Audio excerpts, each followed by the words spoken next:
ربنا آتنا في الدنيا حسنة وفي الآخرة حسنة وقنا عذاب النار. الله الله الله الله.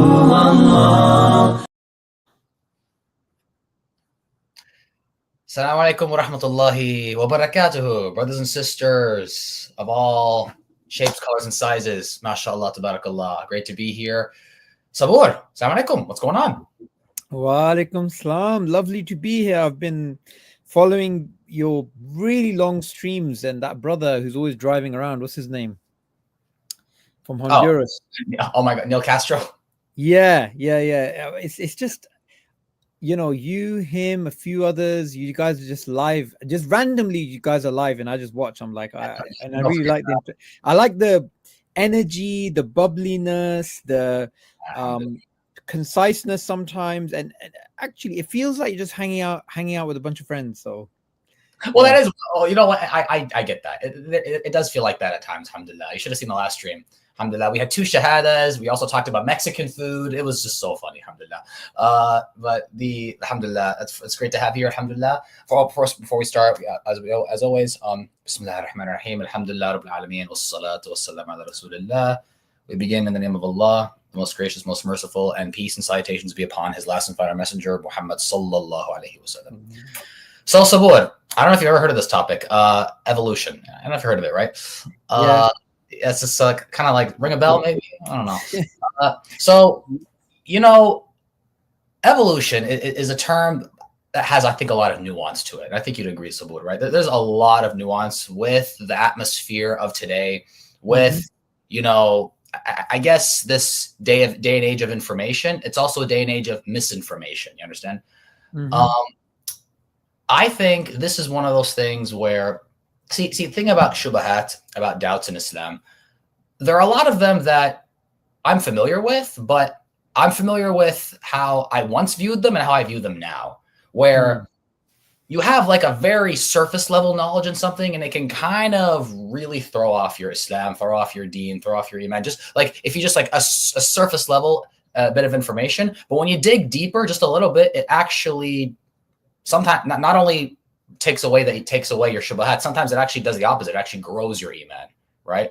Now, with evolution, I find it to be similar in the sense that most of us have heard the word. Most of us have, how to say, a very surface level understanding, definition of the word. Or most of us took biology in school, right? And in high school or secondary school, as you call it in the UK, right? Most of us heard of Darwin. Ooh, Charles Darwin. Oh yeah, out in the Galapagos, right? You know, the big turtle island, right? You know what I'm saying? But it's like, okay. And then we've all, and of course, this is big. We've all seen those images of, like, you know, you have the tiny monkey, and then a little bit of a bigger monkey, and the bigger monkey, and then the bigger monkey, and then the human, right? Almost all of us growing up in the West, I know I have seen our fair share of images like that. And you know, and we all, like, as little kids, we were like, you know, one of my favorite museums actually here in California is called the Academy of Science, right? It's in San Francisco. It's in San Francisco, California. One of my favorite museums ever. And one of the things I always remember is they have a section there with you know, visual and physical models of that, of, you know, the tiny animal, the tiny you know, monkey, the bigger monkey, then the bigger monkey, and then the walking human. So, Suboor, first of all, I think before we get into what I just mentioned, we're going to get into something, inshallah. But I wanted to ask first, could you just, this word evolution, can you please define this word evolution? Because it's just so nuanced and so like, what is this? What is evolution? And also, what is evolution and what is not evolution, if that makes sense? Yeah. I think that's a good way of beginning the topic. I want to sort of mention something that most people who sort of follow my content don't really know. I have mentioned it a few times on my channel, but because I make so many videos, it gets lost in there. My sort of journey with Darwinism, evolution, I'm going to define these terms soon, inshallah. It started off with me simply accepting hook, line, and sinker the story I was told. right? So when I was out, fresh out of university, and I'd been, inculcated in this view with, documentaries and, what they say, I was pretty, I was pretty comfortable with the idea that humans and chimps had a common ancestor. I was pretty comfortable with the idea that, the classical Darwinian idea of a, Homo sapien coming out of this natural progression from other primates. I just thought, oh, the Muslims of the past, they didn't actually know the science. And obviously, if you want to, somebody can read Quranic verses to be in line with Darwinian evolution. They can do that. Now, later on, I realized that that was erroneous, way of looking at the Quranic text, because, the way that I used to think of things, well, even now we can think of certain verses in the Quran where Allah speaks about the punishment that was given to a group of the children of Israel, right? Yeah. Where they were turned into apes, right? And well, if you think about it logically, and look, I'm going to say some things, and I think it's very, I like giving thought experiments to the viewers, right? Okay. Just to get their brain juices flowing. If Allah can, obviously Allah can, in terms of a logical possibility, Allah can turn humans into apes, which is what the Quran says. And that is something which, some people say it's literal, some people say it's not literal. It was understood as literal, and I believe it to be literal. I believe that humans were turned into apes, right? So that punishment that was given to this group from the children of Israel, I don't know what crime they committed, but there's a group that was sinful, and this was the punishment that was given to them, this divine punishment.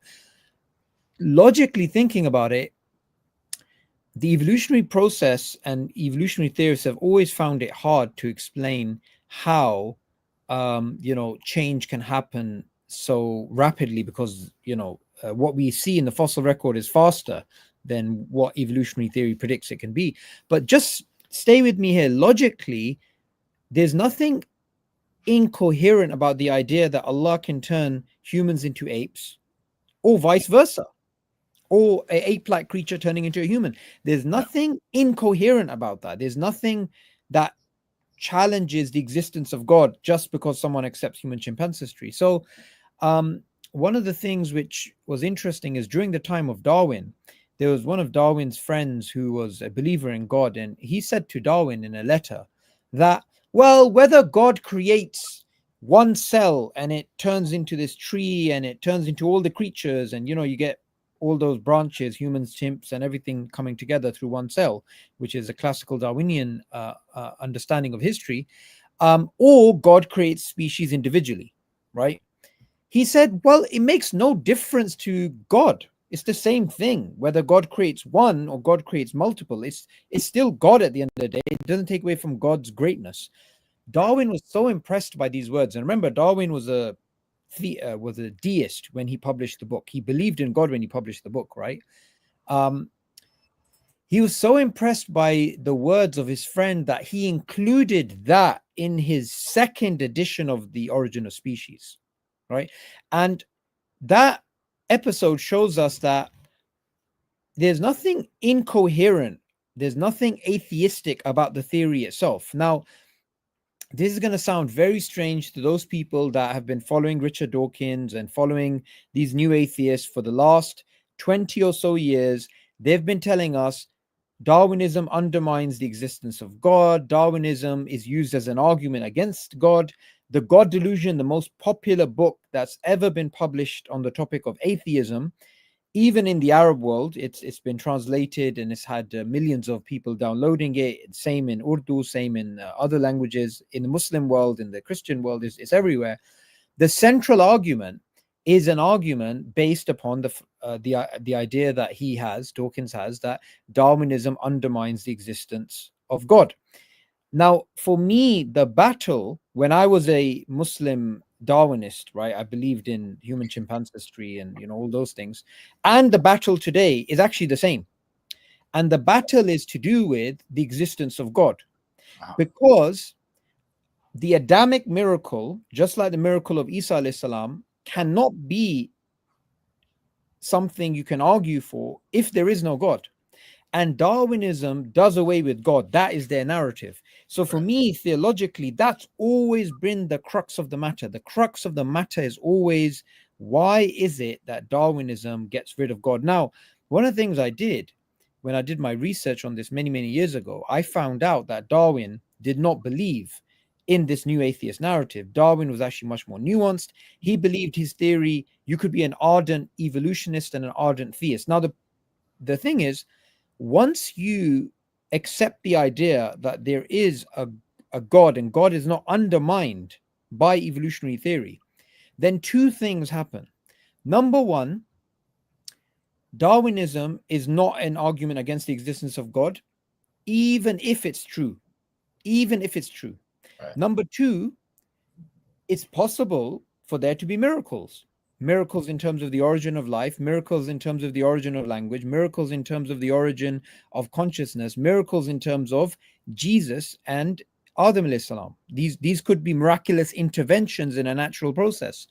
So overall, what I basically came to understand is there is a biryani of confusion because of the terms evolution, Darwinian evolution, neo-Darwinism, the modern synthesis, the extended evolutionary synthesis, non-Darwinian evolutionary theories like Lamarckism. It's all a mess. So what I did, and it took me years, it literally, Ramzi, it took me years and years and years to actually understand the clearest way of articulating it by defining everything in a particular way, right? And I'm going to give you a very simple thought experiment.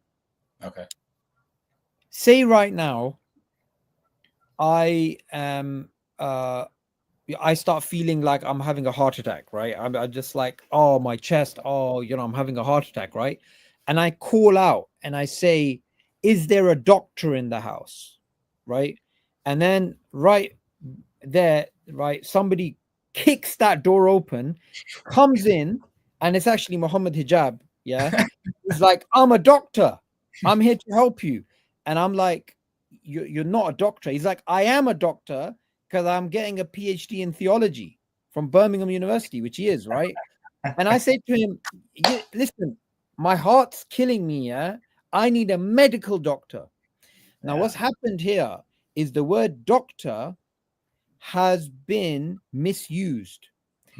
Doctor, when Hijab mentions the word doctor, he's referring to anyone with a PhD.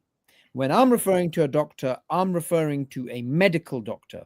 Now, the reason why I'm making this distinction is because when you don't define things in a very precise, clear way, it leads to confusion.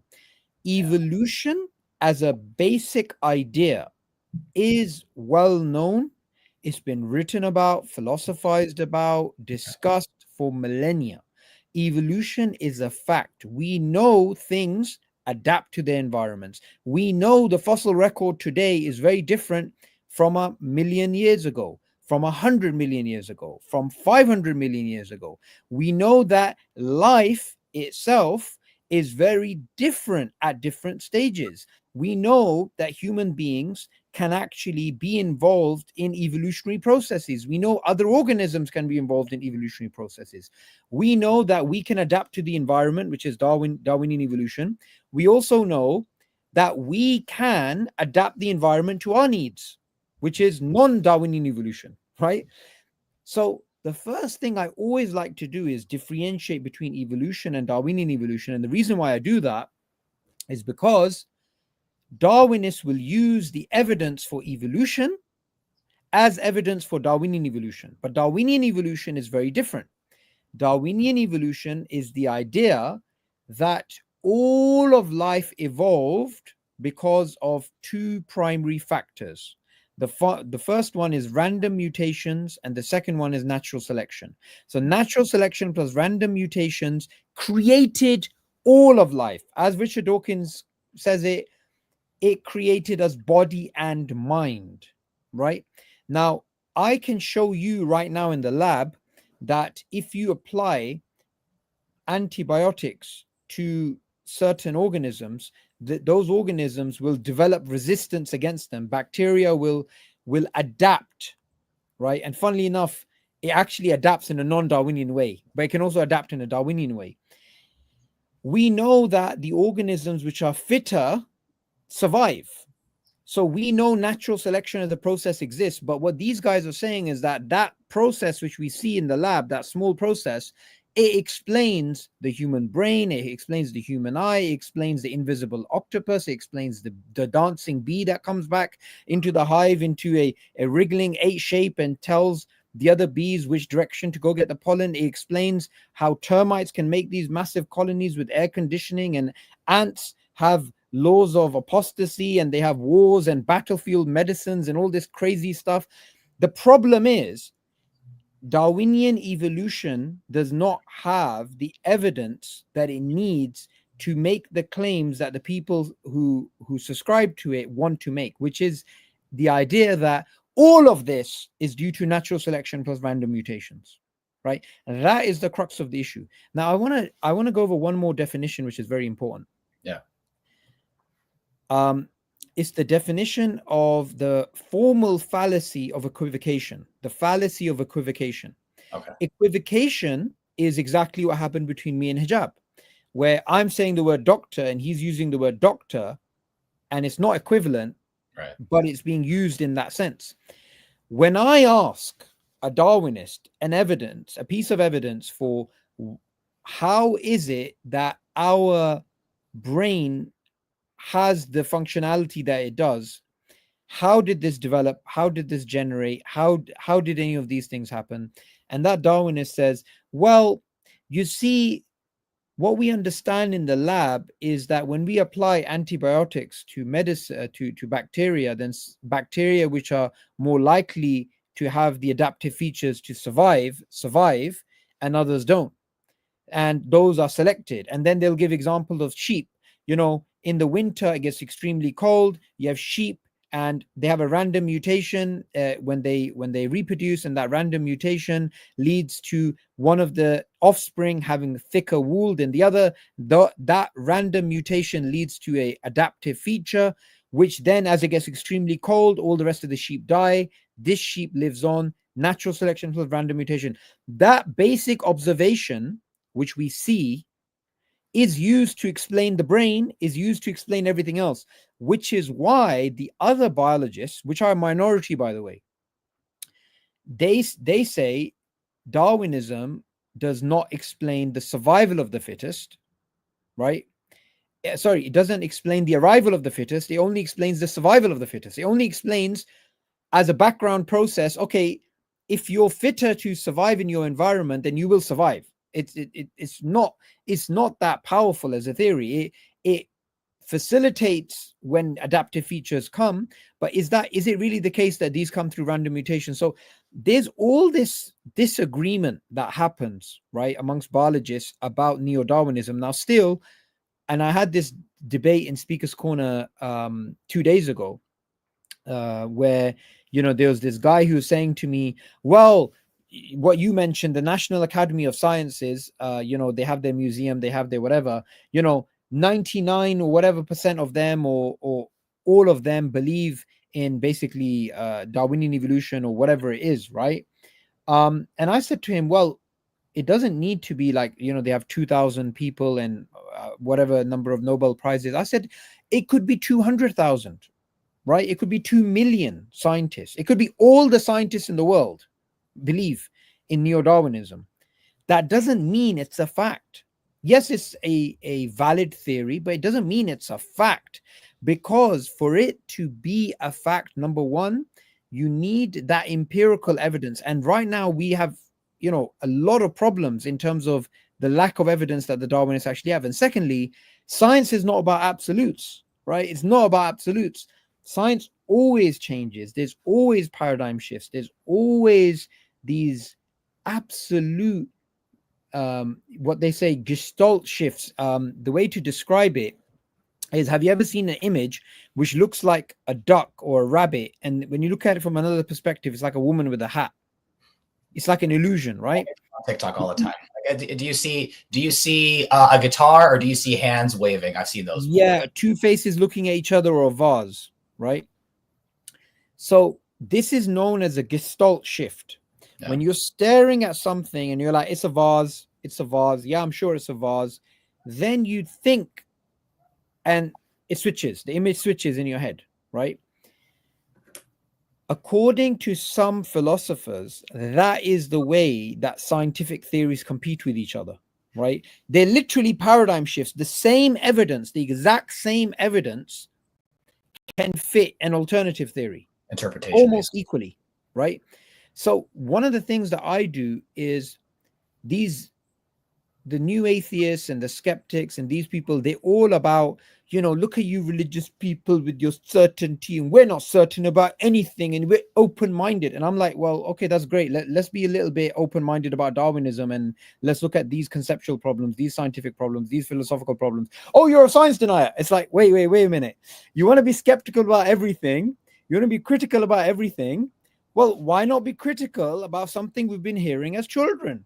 And one of the things that I do point out is there's a lot of propaganda.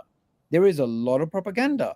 I had a debate almost 10 years ago now with a very famous Darwinist, right? He's one of the new atheists, Aaron Ra. He's not as popular now as he was 10 years ago. He's super popular back then.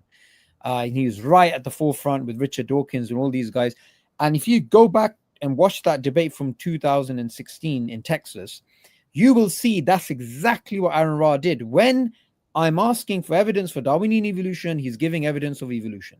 And I pointed out this is a fallacy of equivocation. And I have a prediction.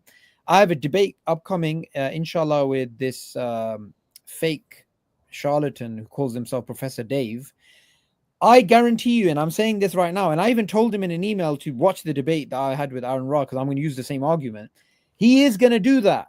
He's going to use the evidence for evolution as evidence for Darwinism, because the debate is Darwinian evolution a fact? So fundamentally, every single time you argue with a Darwinist, it's not complicated, Ramzi. It's very simple. The main way they argue is by using the evidence for evolution as evidence for Darwinism. And all we need to do is show them the evidence for evolution is not the evidence for Darwinism. It can indirectly support it in some circumstances, but that doesn't mean the evidence for evolution is the same evidence for Darwinism. You can put it another way. Evolution is an observation and Darwinism is a theory. That's one way of putting it, right? Another way of actually thinking about it is this. If evolution and Darwinism is the same thing, which is what Aaron Ra kept arguing, right? If evolution and Darwinism is the same thing, why on God's green earth, are there biologists who don't believe in neo-Darwinism? And they refer to themselves as evolutionists, but they don't believe in neo-Darwinism. In fact, just about 2 weeks ago, I facilitated a discussion between Massimo Piglucci, who's a neo-Darwinist, and Scott Turner, who is a non-neo-Darwinist, a non-Darwinist, and quite critical of Darwinism.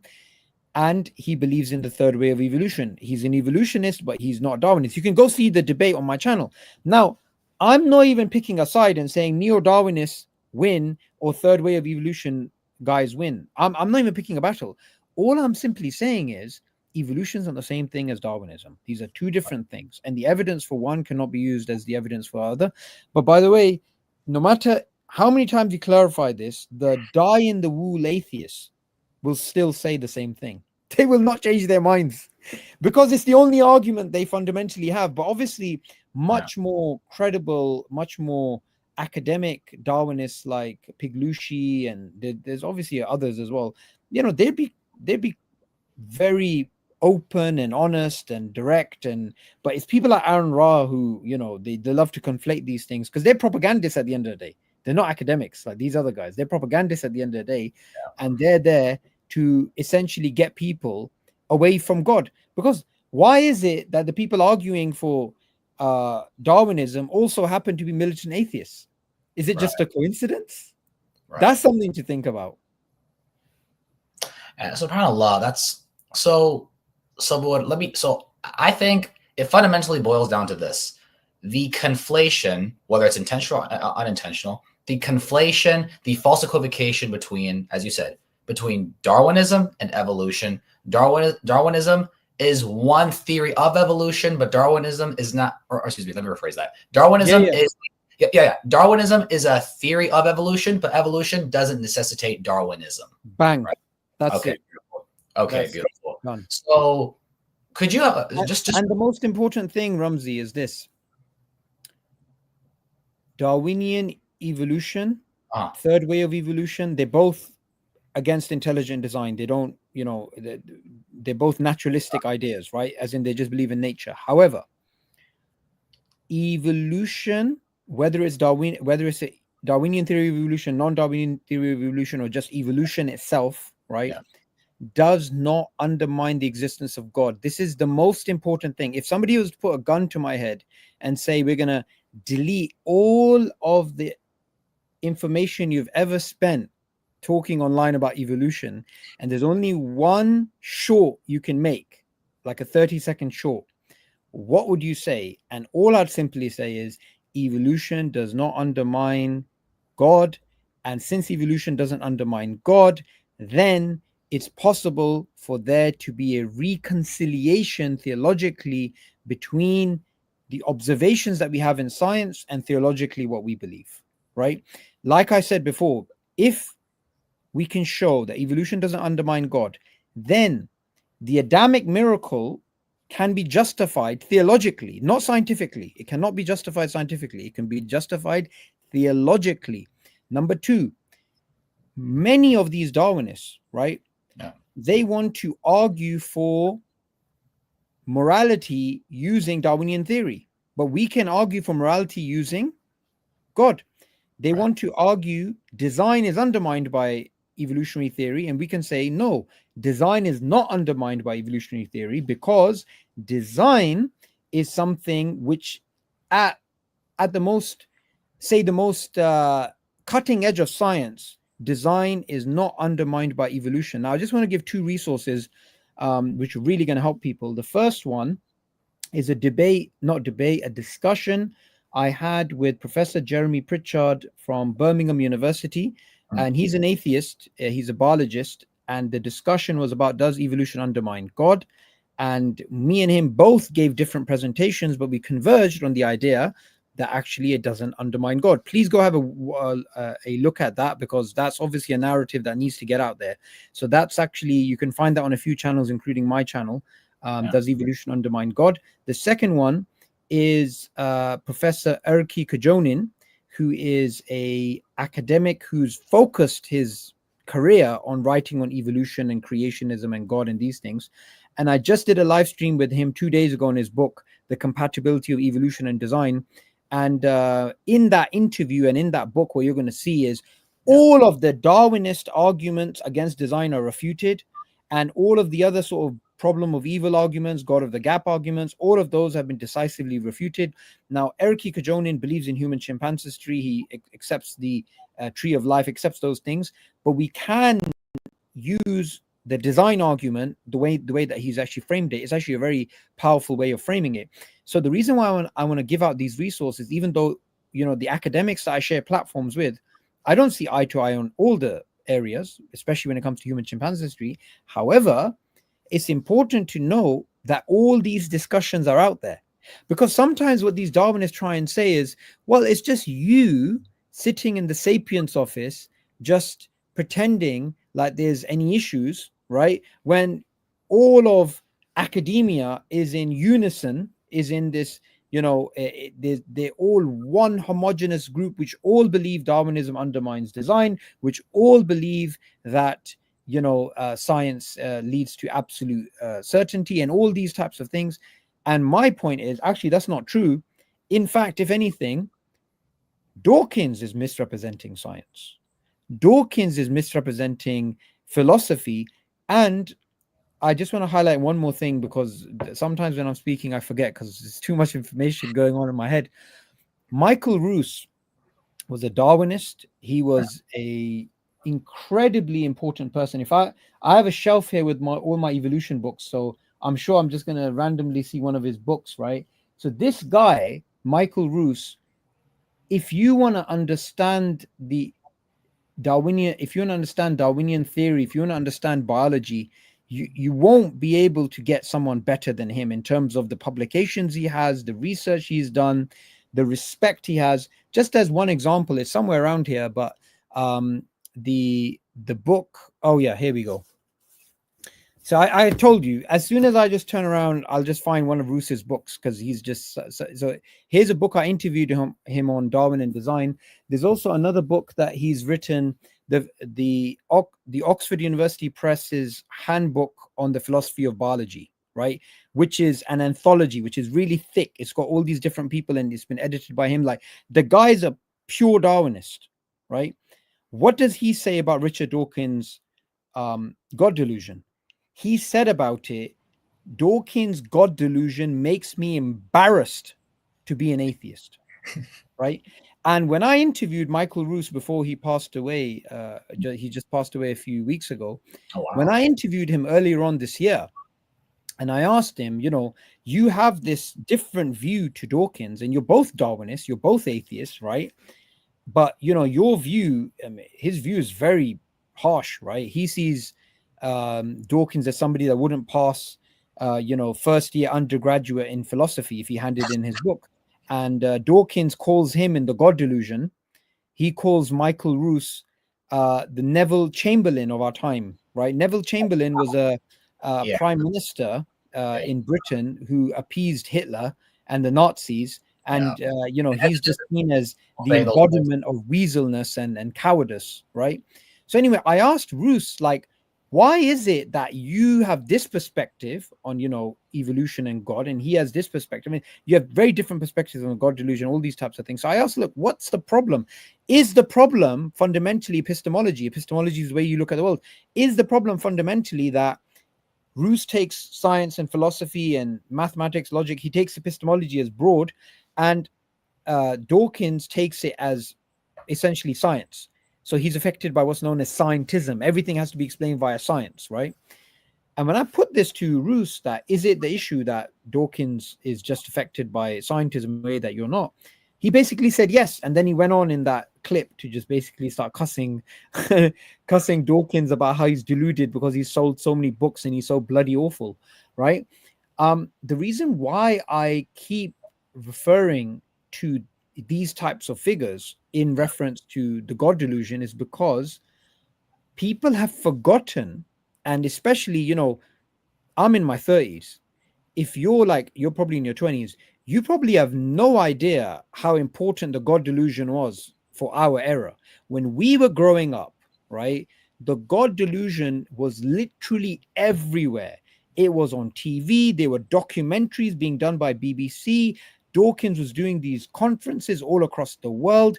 I still remember the first time, one of the first interactions I had with atheists back about 14, 15 years ago. They would say, read Dawkins.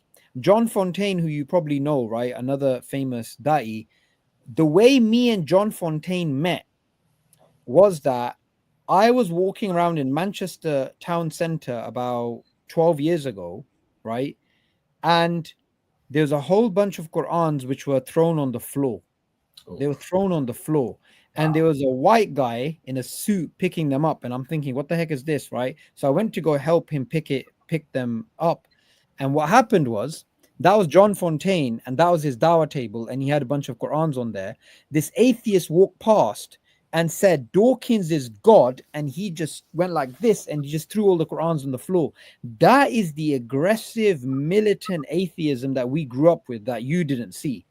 So that's why we don't want to let the new atheists forget that not only did your movement fail, not only did your projects fail in terms of the Reason Rally and all this other nonsense they were involved in, the fact is your arguments have been refuted as fallacious by atheists themselves. And that's evidence that you guys were being academically dishonest. And therefore, new atheism as a project is something that has to be continuously exposed. And you'll see on my channel a few of the discussions I've done with, for example, the Oxford professor Keith Ward. He responded to Dawkins. There's other people who I can't name them now. If you go to my channel and you click on essay podcast, there's probably around 20 podcasts I've done with different academics on evolution and atheism and these types of things. What you'll find is that academically, the God delusion is not something taken seriously philosophically. It's not at all. Yet it was the very foundation textbook of their movement. And what, remember, the God delusion, a lot of it was about attacking Islam. People don't know that. They don't actually know that. And what they don't also know is 9/11 was the reason why new atheism started. The God delusion is filled with hatred against Muslims. Dawkins said Islam is like Nazism, right? Christopher Hitchens, remember, the new atheists were attacking Islam intellectually, right? Yeah. Sam Harris was talking about a preemptive nuclear strike on Makkah, right? Christopher Hitchens said the only ones fighting for secularism, and I want you to remember who Christopher Hitchens was. He was one of the four horsemen of atheism alongside Dawkins, Dennett, Sam Harris, and himself. He said these were his literal understanding of the world. And I have this in my next book, which is coming out next year, inshallah. But it's a well-known thing that Christopher Hitchens said this. He said the only ones fighting for secularism, right, is us, as in the new atheists. The only ones fighting for secularism is us, as in the new atheists, and the American military in Iraq and Afghanistan. Just think about that. He was aligning his ideology of new atheism with the American imperial project. Because remember something, this is something we got to remember. Right now, you look at Afghanistan, right? Afghanistan, it fought off, the Soviets. You had this, you had that. Right now, Afghanistan's under the control of the Taliban. You have to remember, at the peak of new atheism, Iraq, over 1 million people were killed. And Christopher Hitchens debated in favor of the Iraq war. Sam Harris was a bloody cheerleader talking about all these I still remember fake stories. Sam Harris was talking about how a 4-year-old girl was beheaded by jihadists in Iraq. A totally false story. All this stuff, right? You know what that sounds like? The 40 babies. It was worse. It was worse. I'll tell you why it was worse.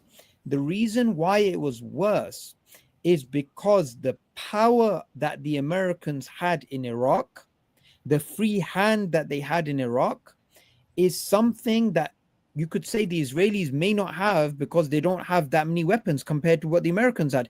The Americans, we have to remember, they were using depleted uranium.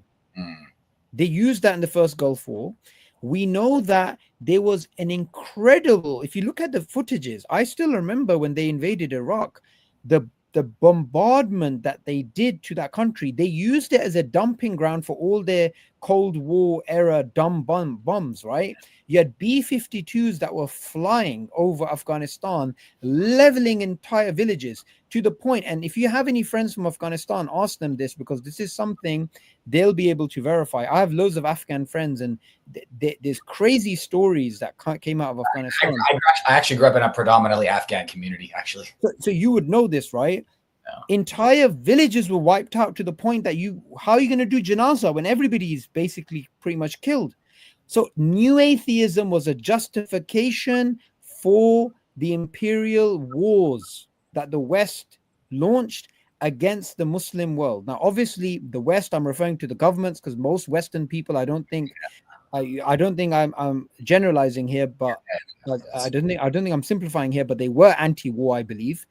What we found is even King's College London, which is a prestigious university, they conducted a academic research which showed the link between new atheism and the foreign policy of the war on terror. They actually showed an academic link, how these people were giving oxygen. So the way I saw it, when I was growing up, and Hmm. even the last couple of years when I've been focusing on it, is Darwinism wasn't just being used to undermine God's existence, right?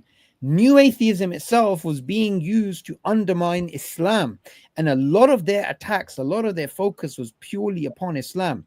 So we have to remember these ideologies, right? They don't exist in a vacuum, they impact the world, they actually cause harm. Now, Darwinism is something, when I mention it, people talk about, oh, why are you talking about Darwin? It was so long ago. No, I am going to talk about Darwinism, right? And social Darwinism and the impact they actually had, because many people died because of social Darwinism. And I just want to be very clear here. People keep making straw man arguments, right? Where they say things which I didn't say. I'm not saying Darwin did that. I'm not saying Darwinian theory leads to that. But Darwinism was used. It was used, and many people died. There's a book called From Darwin to Hitler by Richard Weikart, and he shows the link between Darwinian theory and what actually happened with the Nazis. So when we're talking about Darwinism, and we're talking about, look, it's not just that it's a insufficient theory, it's had all these negative impacts in the world. These people fight back. And one of the things that Aaron Ra did in response to me is he gave this whole talk, and one of the things he was saying was, oh, Darwinism has nothing to do with Nazism, and the Nazis burnt the books on Darwinian evolution, all this nonsense, right? Which is not true at all, because academically there's a link, right, between social Darwinism and what the Darwinists did. Anyway, there's a Palestinian friend of mine who's also from Gaza, by the way, who never ever comes on YouTube, right? He never shows his face, but he's literally the backbone of a lot of my research. And I just WhatsApp him, he sends me papers, and he's a researcher, and he knows like everything you can imagine about Darwinism, right? He was actually collecting fossils and doing all crazy stuff. Even the fossils I gifted Aaron Ra were the ones that he gave me, right? Now, when Aaron Ra came up with his nonsense about the Nazi textbooks, right, I went to his house up in Manchester, and he showed me the actual Nazi textbooks, because he's like a Darwinism like a collector, right? Books on Darwinism and all this. So I was actually holding, and I made a video on my channel, right? I was holding Nazi era, Third Reich era, actual historical books about biology, which included descriptions of Darwinian evolution. And I literally had to open the pages and make a video, because these people, they literally lie. They literally just say these things. Yeah, evolution was banned by the Nazis. Darwinism never hurt a fly. All this nonsense. Darwinism has been, this is their narrative. It's been shown to be true when we look at the fossil record, when we look at biology from a anatomical perspective, psychological perspective, biochemical perspective. When we look at the sequencing of the human genome, everything supports Darwinian evolution, including bioinformatics and paleontology. But the fact is, in every single one of these fields, you will find huge problems with Darwinism, right? I just want to give you one of the clearest. This is one of the clearest, right? Okay. Paleontology, which is the fossil record. Darwin said, if gradualism fails, his theory fails. He said this in The Origin of Species.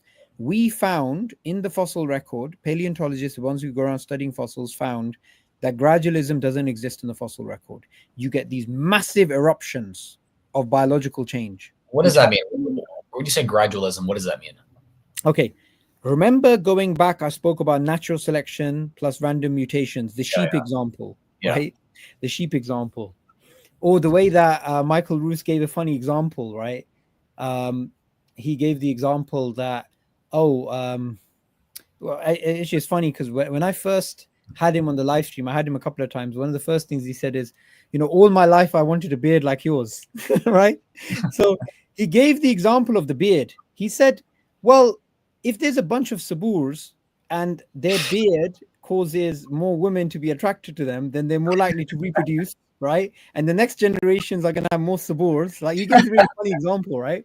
So that's the same thing. Look, anything that gives you an adaptive feature, right, which makes it more likely for you to survive. So whether it's a sheep having woolly, having fur, or it's me attracting the ladies using a beard, which I didn't even know was a attractor, but apparently according to Bruce it is, yeah. So Oh man. that will be inherited in the next generations. You'll have woolier sheep, you'll have hairier Suboors in the future, right? You're gonna have all this stuff going on. So evolution works gradually. You know, going back to Darwin's finches or the turtle examples or whatever it is, yeah. All of that stuff works gradually. So it's supposed to be incremental. What they found in the fossil record is these massive jumps. And one of the most significant jumps is known as the Cambrian explosion. And they call it an explosion because in the fossil record, it doesn't show the gradual increase in complexity of these organisms. It just shows a massive, rapid change, which is not happening like a genesis. Would you say like a genesis kind of thing? Yeah. It's like a massive genesis of biodiversity of body forms and all. Like there was no build up to it. It just kind of appeared. I wouldn't make that. I would go with the softer claim, which is what? That it doesn't fit evolutionary time. Okay. Because I wouldn't say it just appeared. But by the way, it does look like it just appeared. People have described it that way. But what I like to do with these Darwinists is I don't want to use language which is a little bit different to what the literature says, because then they'll turn around and say, oh, you're misrepresenting science, blah, blah, blah. But anyway, there's a book, Darwin's Doubt, right? Written by a brilliant academic, Stephen Meyer, right? Stephen Meyer has a PhD from the philosophy of science from Cambridge, and in the Discovery Institute, he's like one of the main guys. I mean, all of these discovery guys, they all like experts in the field and stuff. But anyway, his book Darwin's Doubt, because the reason why he called it Darwin's Doubt, in that book he documents the Cambrian and why it doesn't fit the gradualistic story. The reason why he called it Darwin's Doubt is because Darwin, in chapter 6 of The Origin of Species, he actually looks at that issue and he calls it a problem. He calls it a grave problem, and it's something which gave him discomfort. And he predicted in the future they're going to find intermediate fossils and things are going to be gradual, but actually it turned out to be worse.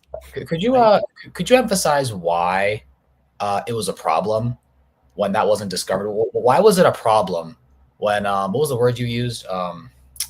When it just when it just appears without any what was it called? Expansion, like a quick. No, like you said, for example, like there's nothing there was no build up to the complexity. It just began, kind of thing. Yeah. So what's the word you used? I don't remember the word I used, but basically, it doesn't fit the Darwinian story. It doesn't fit. Basically, this complexity of species didn't just build. Yeah. Basically, this complexity of species didn't just build up and gradual build up. There's indication in some places, or in some, I guess, places in the record, in the fossil record, you're saying, where it just kind of went poof. It just kind of came out of nowhere. I mean, that's not the language they use, you say, but yeah. They use the word explosion. Oh, okay. There you go. Word they use, right? What they don't say is that they appeared out of nowhere, because they can't. Yeah, I understand. Because they believe in naturalism. Everything has to have a natural origin, right? So, funnily enough, life comes from life is a rule, right? Right. Except when it comes to the first life. Right. I was about to say. I was just about to ask that, but what about the first life? Yeah. Except, I had this really funny debate once, and there was this Darwinist who's just like arguing the standard story, and I said to him, "Listen," and he's quite a funny, eccentric English guy, right? And I said to him, "Listen, your perspective is basically grant us one miracle and we'll explain the rest." and do you know what? I didn't think about it that way. That's actually so funny. Yeah, oh, wow. That first, like life needed a miracle to start off, and then the rest is just Yeah, credit where it's due. I read this myself. Somebody said this. I just remembered it, right? And that Darwinist thought for a second and said, "You know what? You're right." because the funny thing is, right? Yeah. Dawkins calls it an initial stroke of luck. We just need an initial stroke of luck. So he refers to luck as in the origin of life. In another place, when he gets cornered, because remember, the first life is immensely complex. It's immensely complex. He said it could be that life was sent on Earth by extraterrestrial beings which designed it. I've seen that video. I have seen that video. Yeah. So the problem is, these guys, they tell us the design argument's invalid, but isn't this a design argument with the aliens being the designer? Yeah. It is actually a design argument. There's a book. I hope it's still here. I don't know where it's gone. There's a book called Life Itself by Francis Crick. So, you know, the double helix structure of DNA that we see in our books, right? So the guy who came up with it, his name's Francis Crick. Okay. And Watson, right? So they won the Nobel Prize in the 1950s for their discovery of the double helix structure of DNA. DNA was known before, but they discovered the structure, right? So Crick was an atheist, and you know, he was a militant atheist, right? And he couldn't understand where this incredible complexity, like how do we explain it? Now, the standard way that they usually think about it is there's some primordial soup, or there's some sort of RNA world, or they've got all these weird ideas of, not weird, but they've got scientific ideas of how it came about, right? And fine, let the scientists do their work. Some of the ideas are weird, like spontaneous generation, forget that. But there's actually credible naturalistic ideas. By credible, I mean that they're coherent. They, you know, you can visualize them, right? Maybe this happened, whatever. But anyway, these models, you'll see this in a debate between James Tour and Dave Farina, that these models are like very speculative, let's just say, to be charitable. So anyway, Francis Crick, he wrote in the book Life Itself that, well, there's one way that we try and explain it. You know, life came by itself on this planet in some natural way. They call this abiogenesis. I've heard of that. Yeah. But basically, life from rocks, basically. Like yeah, that's a. I mean, that's not. I mean, not literally. I mean, look. Life from matter. Life from matter. I mean, here's the thing: Muslims, we believe Adam was created from clay. So yeah. I mean, look. So another way that he put it is that, well, you can have that idea, but you can also have another idea, which he called directed panspermia. Okay. Now, the word that we recognize here is obviously the one that stands out is sperm, right? Yeah. Why did he say spermia? The reason why he said that is because he said, well, and remember, what is he doing? He's using a design inference. Yeah. Looking at the complexity of life, he said it's possible that life was designed by extraterrestrial beings on another planet, and they sent down the life on Earth. That's why it's called directed panspermia, as opposed to panspermia just happened by accident. Like, there's life on that planet, the planet exploded, and then the life accidentally came here. He actually said directed. It could have come on rockets. Yeah. Now, that is a valid scientific idea, according to him. It's a valid scientific possibility. And even Dawkins, in an interview in He's Cornered, he said it's an intriguing possibility, right? However, he went back and then he said something a bit ridiculous, which is, and I did a video with Ali Dawa on this, and it's going to be released soon, inshallah. Basically, he said, but the aliens themselves came by Darwinism. But the problem is, where did the origin of the aliens come from? It's the same thing. It just goes back and back. It's like the infinite regress problem, right? Yeah. So Dawkins is poor at philosophy. But anyway, long story short, so we have an incredible problem when it comes to the origin of life, right? And the complexity. But going back to my earlier point about paleontology, what I wanted to point out is everything has to come together gradually, which is the whole idea of abiogenesis to then other organisms increasing in complexity slowly. So you get this very slow increase in complexity. What we see actually is not a line like that, right? What we actually see in the fossil record and what's been described by paleontologists as punctuated equilibrium.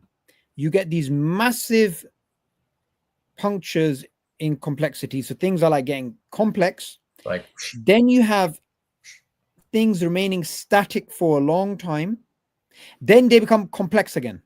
oh, wow. So rather than, okay, to make it very simple, rather than that, it's like a staircase, kind of. Yeah, like that, up, right. It's punctuated equilibrium. So the fossil record does not support gradualistic evolution. Now, the Darwinists have been changing colors like a chameleon and trying to explain away this thing through whatever way, which is fine. They can try and do that. My problem is, look, there is a problem here, and the rosy picture given to the public is not the way that it's actually done. I want to highlight something really important here. Darwin put forward the idea of natural selection being the generator of all of the biological forms we have, where he did it in Britain, in London, in a society known as the Royal Society. Now, the Royal Society deserves its name because it goes back centuries. In fact, it was known as far back as Descartes and Spinoza. We're talking about 1600s. This is how old this academy is. It's the oldest and the most prestigious scientific society in the world. Okay? And in the Royal Society, you have fellows. Dawkins is not a fellow, but Dennis Noble is a fellow. In 2016, Dennis Noble set up a meeting in the Royal Society, and they had a debate. And the debate was between the majority view, which is still the majority view of neo-Darwinism, versus Dennis Noble and his comrades who believe in the third way of evolution, who believe natural selection is not sufficient. Neo-Darwinism, according to Dennis Noble, is dead. It has 4 fundamental assumptions and is dead. That meeting in 2016 is very interesting because it nearly got cancelled due to some pressure, and Dennis Noble was quite vocal about this. And Dennis Noble was actually being told to be quiet because him showing ikhtilaf and problems between, biologists, people were telling him, well, this is giving credibility or credence to creationism or believers in God, which doesn't make, like, Dennis Noble didn't accept that. He thinks that doesn't make any sense because they're just there to do the science. Whatever the implications are what they are. Because he's an atheist, but he's not like a militant Dawkins style atheist. So anyway, Dennis Noble, he facilitated this discussion, and then in 2022, Dennis Noble had a debate with Richard Dawkins, right, on neo-Darwinism. In 2022, they had the debate, but they've been having a discussion and a dialogue with each other since 1966. Okay. It's been a minute. 1966. Richard Dawkins was a young student getting his PhD, and his doctoral examiner for the PhD was Dennis Noble. Okay. In the beginning, they were both neo-Darwinists. Dennis Noble and Richard Dawkins were both neo-Darwinists. Then around the 1970s and 80s, Dennis Noble started to doubt certain things. Early 2000s, his doubts came out publicly. In fact, in the beginning years, Dennis Noble was hosting the debate that Dawkins was having against his opponents, because they're both at Oxford. They're both Oxford biologists, right? Yeah.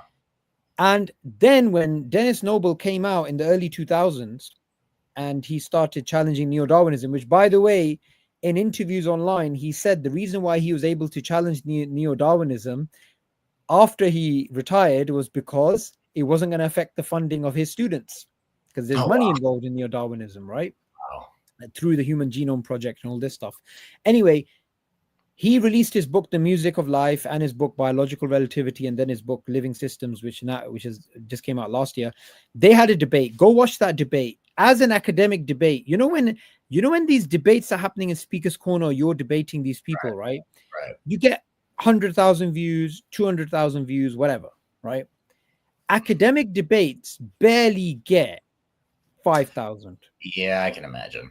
This debate between Dennis Noble and Richard Dawkins has easily been seen by over 1 million people. Oh, wow. That goes to show how big this debate was. Okay. In the debate, Dennis Noble decisively shows Richard Dawkins is not up to date with the science. Richard Dawkins is arguing for an outdated view which has insufficient evidence, and there's lots of problems with neo-Darwinism. Now, the reason why I highlight that is to show neo-Darwinism is not set in stone. Science is not set in stone.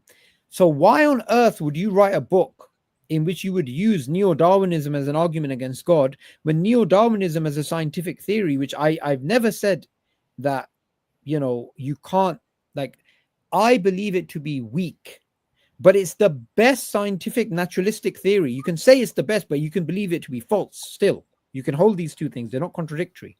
You could believe something to be the best naturalistic story. But anyway, what we find is it's incoherent to use that type of argument against the existence of God when clearly science is not set in stone. It can change. So the new book, which is coming out, inshallah, before the end of the year, and even today, I was working on just fixing the references and stuff, is a book called The Death of Neo-Darwinism. It's written by myself and Salman Butt. So I'm coming at it from a philosophy of biology perspective. Salman has a PhD from Imperial College London in chemical biology, right? Wow. And funnily enough, his PhD is related to the topics that Dennis Noble speaks about. So in that book called The Death of Neo-Darwinism, Dennis Noble versus Dawkins, what we do is we track everything I've said here: the definition of evolution, neo-Darwinism, the discussion between Dennis Noble's third way of evolution and Richard Dawkins, the assumptions, the 4 assumptions of neo-Darwinism that Dennis Noble says are falsified, which are the Wiseman barrier, the central dogma, passive filter pillar, and random mutations, alongside all of the stuff that's been argued for by non-Darwinian evolutionists like James Shapiro. Oh, by the way, alhamdulillah, I've had him on my channel several times now. So all of that stuff is in the book. It's all in the book. And why I wanted to do this, why I wanted to put together this book, is to show fundamentally a very simple point. Have you heard of, I'm sure you have, you're a very smart guy, the black swan effect? Sounds familiar. Europeans used to think all swans are white, and they had this very clear in their minds because all they observed were white swans. Right. They went to Australia, they saw a black swan.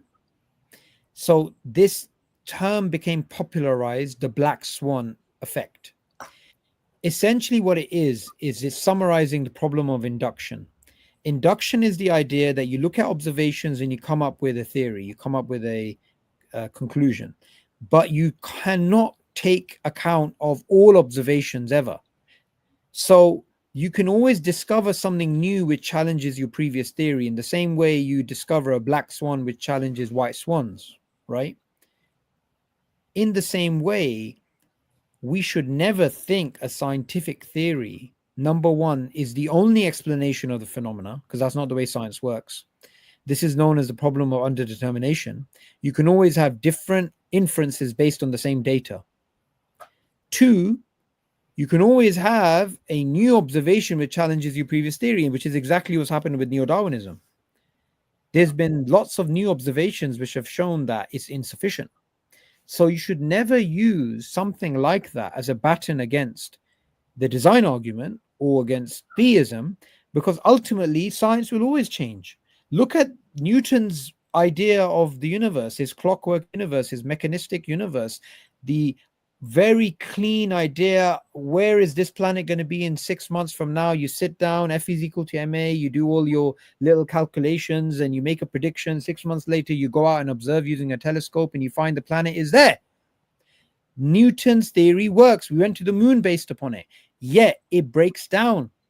We know it breaks down at the quantum level, and we know that general relativity doesn't fit with it. So the Einsteinian revolution came about despite the fact that Newton's theory was successful for 200 years. And Thomas Kuhn, in his book, The Structure of Scientific Revolutions, he shows that. He shows science can go through these massive paradigm shifts. So why are we being told neo-Darwinism is as true as the fact that the earth goes around the sun? Why are we being told this? Because of the fact that the theory is useful, is actually useful for a particular propaganda that new atheists want to push out. And even before them, other secularists wanted to push out. I believe it's time that we call out propaganda for what it is, propaganda. And let's not use a different term. It is actually propaganda. Because it's much more honest to simply say, well, we have Darwin's theory of evolution, we have modern renditions of it like neo-Darwinism, and here's the alternatives. Here's Lamarckian evolution. Here's the third way of evolution, guys. Here's intelligent design. Okay, majority of scientists don't believe in it, but okay, it's a perspective. Okay, just let's be broad-minded. Why are we being told, no, all of that's nonsense? It's just one thing. It's just neo-Darwinism. That's it. That's propaganda, and that's something which I want to challenge. Yeah. You know something, Suboor? I've taken in a lot.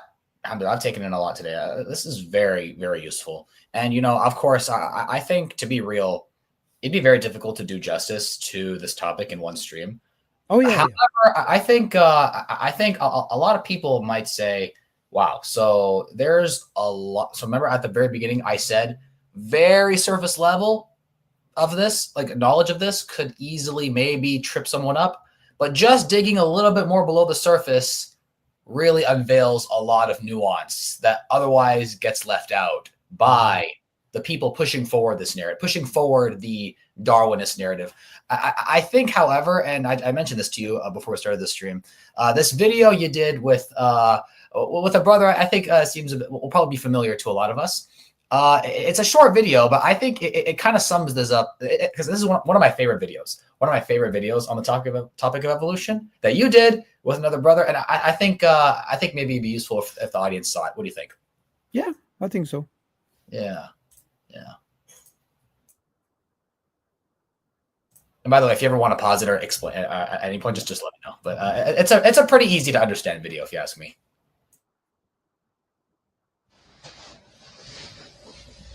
Woo! All right, mate. Have I made it? Is it all right, mate? Yes, good. You what's this, mate? It's budgetary problems, mate. Ah! Keep that, mate. Don't forget that, mate.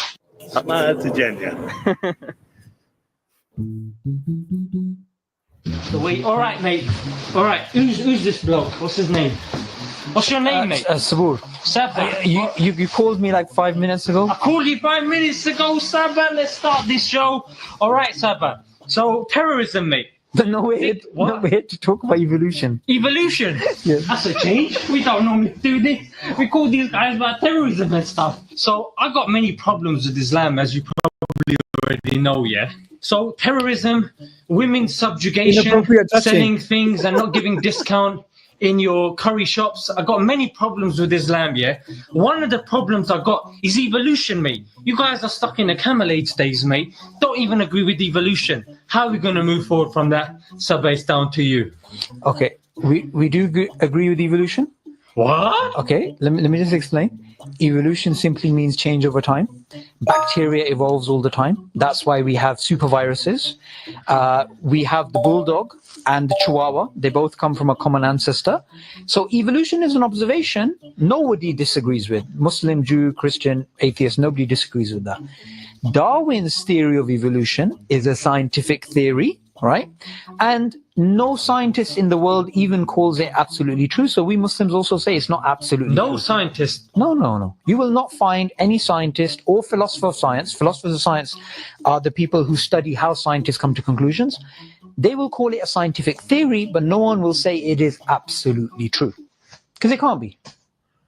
Let's start on basics. You look a bit confused. Yeah, mate. I've just come off the bus, mate, and you're telling me is the two different types of evolution. Okay. So let me just put it this way. Yeah. Let's start with science. Science changes. Would you agree? Nah, mate. It's fact, mate. They've got science giving us a toaster. It's giving us a nose hair trimmer. It's giving us all sorts, mate. Okay. Yeah, it doesn't change. Light bulbs don't change. Okay, one thing at a time. Those are observations, okay? Science is more than observations. Science is when you take observations and you make a theory from them, okay? So we find a fossil of a dinosaur. That's not going to change, is it? That's the fossil of a dinosaur. Yeah. But when we come up with a theory, how did the dinosaurs become extinct? Where did they come from in the first place? That is science. Observations don't change, but science does change. Make sense? Yeah. Science changes all the time. And That's what I meant, isn't it? Yeah, that's what you meant. That's what you meant. No, and you know what you're doing. You're very intelligent. You're very intelligent. It's very good to hear. So let me just tell you about the different types of evolution. Do you know there's different models of It's evolution? so hard to concentrate with him making me laugh. Have you heard of Darwin's theory of evolution? Yeah. That's the evolution, isn't it? Yeah, that is one model of evolution. There's more. There's more. And I don't mean to belittle the Darwinian model, because we as Muslims, we can say it's a working theory, it's a working paradigm, it's a working model, but we don't say it's absolutely true. And no scientist or no philosopher of science in the world will say it's absolutely true. Let me just tell you there's 5 other models. Evolution by natural genetic engineering, neo-Lamarckian evolution, Mendelian mutationism, symbiotic evolution, and evolution by self-organization. All of these 5 models were put together by atheist evolutionary biologists. Why? Because they know and understand that Darwin's theory of evolution is not absolutely true. It's just one theory of evolution. Make sense? Yeah. Then why wasn't that taught to us in schools and stuff? Well, the thing is, in school, they have a very limited amount of time, so they can only teach you a certain amount. They can't just like teach you everything. Yeah, like my teacher used to spend her time smoking outside and crying. No, okay, let's not talk about that. 'Cause, you know, Darwin's theory of evolution, and let me just give you an example. When we talk about evolution and we talk about different models of evolution, have you heard of the tree of life? Yeah. The tree of life. From one cell comes all of life, right? That's the tree of life. Tree of life, innit? Yeah, tree of life. Yeah. Now, many people think it's a fact. Cool, yeah. Yeah, they think it's a fact. But do you know? No, it's not. It's not. Do you know? Many evolutionary biologists, they don't believe in the tree of life anymore. They actually believe. They're probably Muslims, No, That's the problem. They're actually atheists. Like, for example, Ford Doolittle, Carl Woese. These Dr. Doolittle. No. That they believe in the web of life, right? Other biologists, they believe in the hedge of life. So let me just explain the difference. The tree of life is Darwin's idea that from one cell, all of life comes. But there's some problems with that, because when we talk about his idea of a tree, we're talking about something that happened 4 billion years ago. That's a long time ago. Yeah. No one was there sitting on a chair watching. It's like what those BBC programs about racehorses. Like with the commentators. Oh look, there's a horse and there's running, and oh my God, this one's taking over that. Yeah. So no one was sitting there on a chair watching all this Darwinian evolution happening 4 billion years ago on a chair. They must get tired sitting there on a chair 4 million years. That's it. 4 billion years. So also 99.999% of species are missing, are unobserved. We don't have their DNA. Where are you getting that stat from? Mate? Okay. You just made that up. Okay. That's Probably found it in the Quran. No, that's not in the Quran. National Science Foundation. This is a study published in May 2016. Okay, well known. So when you have most of the data missing, and you have something that happened approximately 4 billion years ago, that's why scientists come up with many different theories of evolution. And Darwin's theory is just one amongst many. So it's not absolutely true, but it is a scientific theory. So what's the theory that is going on top form at the moment that Muslims don't have a problem with? Well, actually, Muslims don't have a problem with any of them. We can accept any of those theories as working models, working theories, working paradigms. The only thing now with evolution, you guys don't need to be Muslim anymore, isn't it? Just be What? scientists. It's not evolution now, isn't it? Don't need God for that stuff. No, but you can believe in Islam and you can believe in science as well. Okay, let me just say something. Do you know the scientific method was put together by a Muslim? Nah, mate. Yeah. Pulling my leg. Okay, mate. no, okay. Let me give you an example. Hassan ibn Haytham. Hassan ibn Haytham. Hassan ibn Haytham. He was a Quranic teacher, and he was the first scientist. Even if you go onto Google, pulling my leg, mate. So even if you go to Google, you put in the BBC, you put in the first scientist, you get a BBC article about it. And even if you look up historians like David C. Lindbergh, he talks about how Hassan ibn Haytham was the first scientist. So all of the science we do in the world today goes back to this guy who lived approximately 1,000 years ago. So Muslims don't have a problem with science. Make sense? So that's very good. You got a Muslim here. He's probably a terrorist and all that sort of stuff. And, you know, he's probably got links with ISIS. But you can see that the Muslims in history didn't do I don't have links with ISIS. Sabah, where can people reach you, Sabah? I've got a channel called Darwinian Delusions. Okay. Tell us more. Okay, Darwinian. I think it's been updated since then, right? Am I not mistaken? Yeah, I changed it to my name because Hijab and Ali, they gave me this piece of advice that, look, people can't really find you online. And what I did is when I changed it to my name, the channel just went up.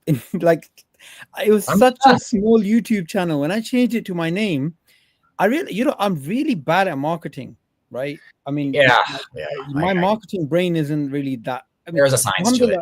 Yeah, but some, like, they know what they're doing. So as soon as I changed it, I really didn't want to. I love the name Darwinian Delusions. When I changed it, it just went viral.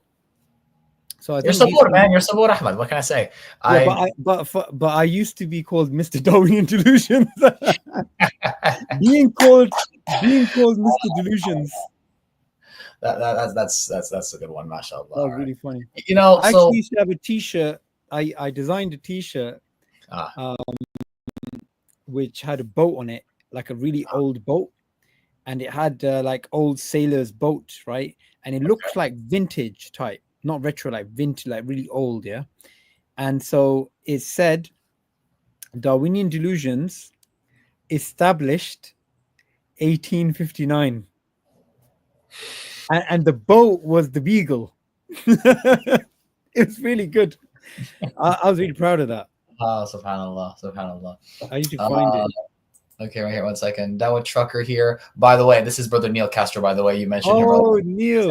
Assalamu alaikum. Great collab. Love you both for the sake of Allah. I laugh out loud as Zishan. Yeah, honestly. Can't argue with that. MashaAllah. MashaAllah.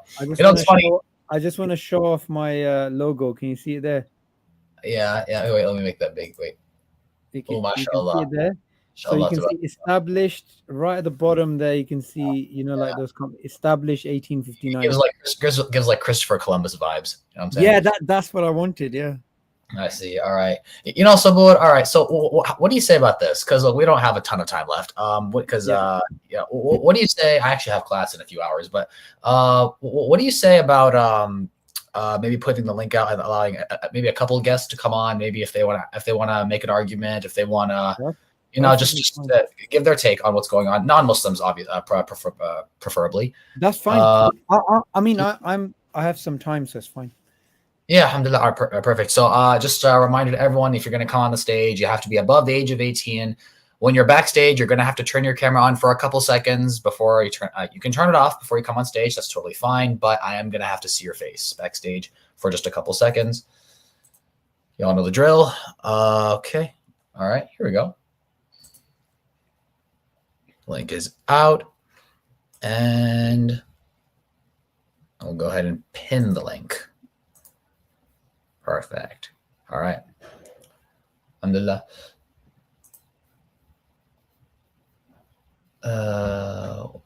What do you know? Oh, wow. SubhanAllah. We have a brother here I haven't seen in quite some time. Assalamu alaikum, Brother Bashir. You want to leave the camera on, turn it off, as you wish. All right, cool. Assalamu alaikum, Brother Bashir. Ahmadiyya fact check. What's going on? Yeah, assalamu alaikum, brother. How's it going, Brother Suboor? How's it going? Salam. How you doing? Brother. So, like, look, Brother Rumsey knows me, but, you know, I mostly stay in the Ahmadiyya, Qadianism realm of things. But, you know, I'm also like a researcher myself. researched evolution, and it's not right. But I went deeper, and I didn't watch the stream from the beginning, but the dinosaurs are also part of this. Look, the Darwinian evolution, the dinosaurs, the fossil record, it's all included. The out of Africa theory, it's all part of this 18th, 17th, 18th century. Okay, so I just had a question. Did you observe with the dinosaurs? I'm not sure if you guys covered them. Did you guys cover the dinosaurs? No, we didn't mention dinosaurs. Okay. So maybe I'll leave that one out. But I'll just drop a gem. The dinosaurs, they only found them in the Great Basin area. Brother Rumsey, do you know where the Great Basin is? Areas like Utah, Colorado. It like covers 4 states. There's even a city called Dinosaur, right? So what they did is they said these rocks are 6 million years old. So anything we find in these rocks is also 6 million years or whatever, 20 million years old. So they said, oh, we found these dinosaur bones here. The dinosaurs must also be 20 million years old or whatever the number is. So it's all nonsense. But in terms of Darwin, the Finches, did you guys cover the Finches? We didn't go into any specific examples, like any species. I mean, it's the Finch example is the same as the sheep example. It's the same. I mean, ultimately they argue the same thing. Yeah, what I found interesting was, so Brother Rumsey, check this out. There's one finch. At first, it's like, what is a finch? I've never seen a finch in California. Maybe I have, but it's like between a bird and a chicken or something, right? Something like that. Okay, so they got these finches on this island that the wind patterns bring penguins to this island. The wind pattern coming up South America brings animals to the island of the Galapagos. That's how they got there, right? You could even, humans, we traveled the world based on wind patterns, right? If you know the easterlies and the westerlies, you could get around without an engine, right? Probably not that fast. Anyways, so the finches, he said there's 2 types of finches on this island. One with a fat beak that can break a seed and eat, and one with a long beak, right? Well, in some series of weather, the long beaks become more than the smaller beaks. So he says it's magical, but it's not magical that a beak changes. The beak changes from a long pointy one to a strong smaller one, and he calls it magic, but that's not true. Whoever the father is of the finch, if the father finch has that type of beak, then the kid might also have it.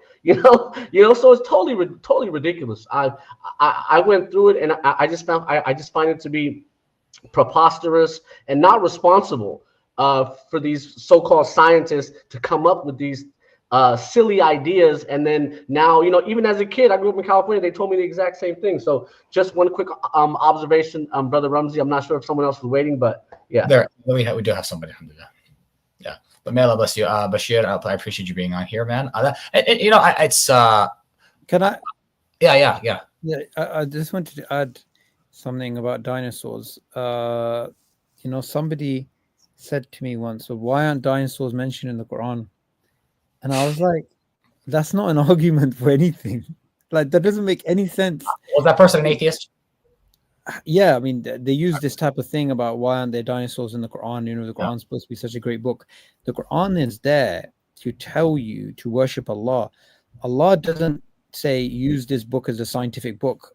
If anything, what we learn from the Prophet, peace be upon him, and what we learn from the Quran is reflection upon nature. That could be interpreted to be, that's what a scientist is doing in a way, right? That we don't have a fundamental problem with dinosaurs or Neanderthals or whatever. We don't have issues with these things. We have an issue with the way that they're used.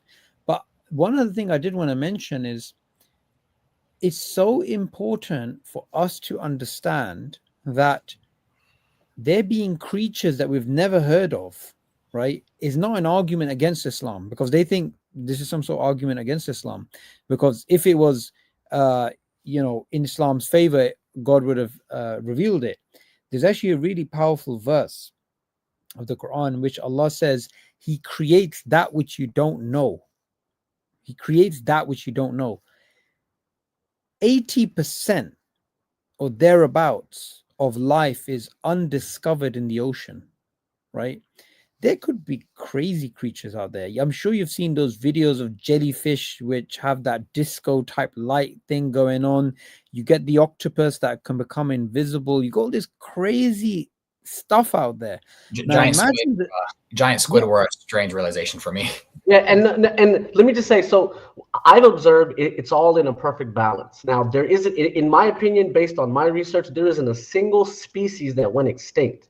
From the ice fish that swim around Antarctica, that they don't go extinct. There's like 70 species, but in humans, there's like 70 species. There's, not even the Native Americans have went extinct, brother. So in my research, I wasn't able to find anything that went extinct. But the thing is, look, the way they put it is, things go extinct, and that's an argument for theism, and then theists try and argue why things don't go extinct.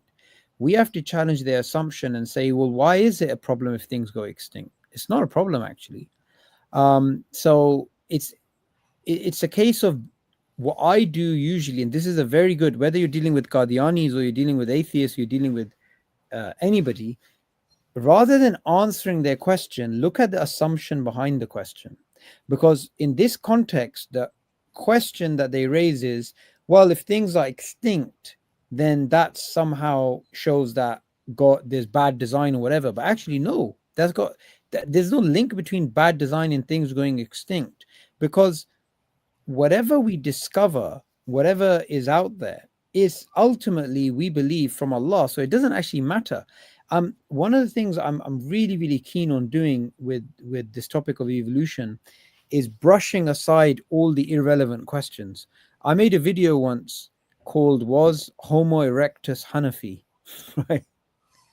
And the point was to basically, in a tongue-in-cheek way, say that, look, there's loads of irrelevant questions people come up with when it comes to evolution, but ultimately the only question that's important is, does evolution undermine God? That's the only important question. Everything else we can explain. We can explain Adam al-Islam if God exists. We can explain Isa al-Islam if God exists. We can explain the origin of life. Ultimately, everything is down to, does evolution undermine God? So even with the dinosaurs, whatever these atheists say, just go back to, all right, fine, dinosaurs existed, certain species became extinct, whatever, right? How on earth is this evidence that there's no God?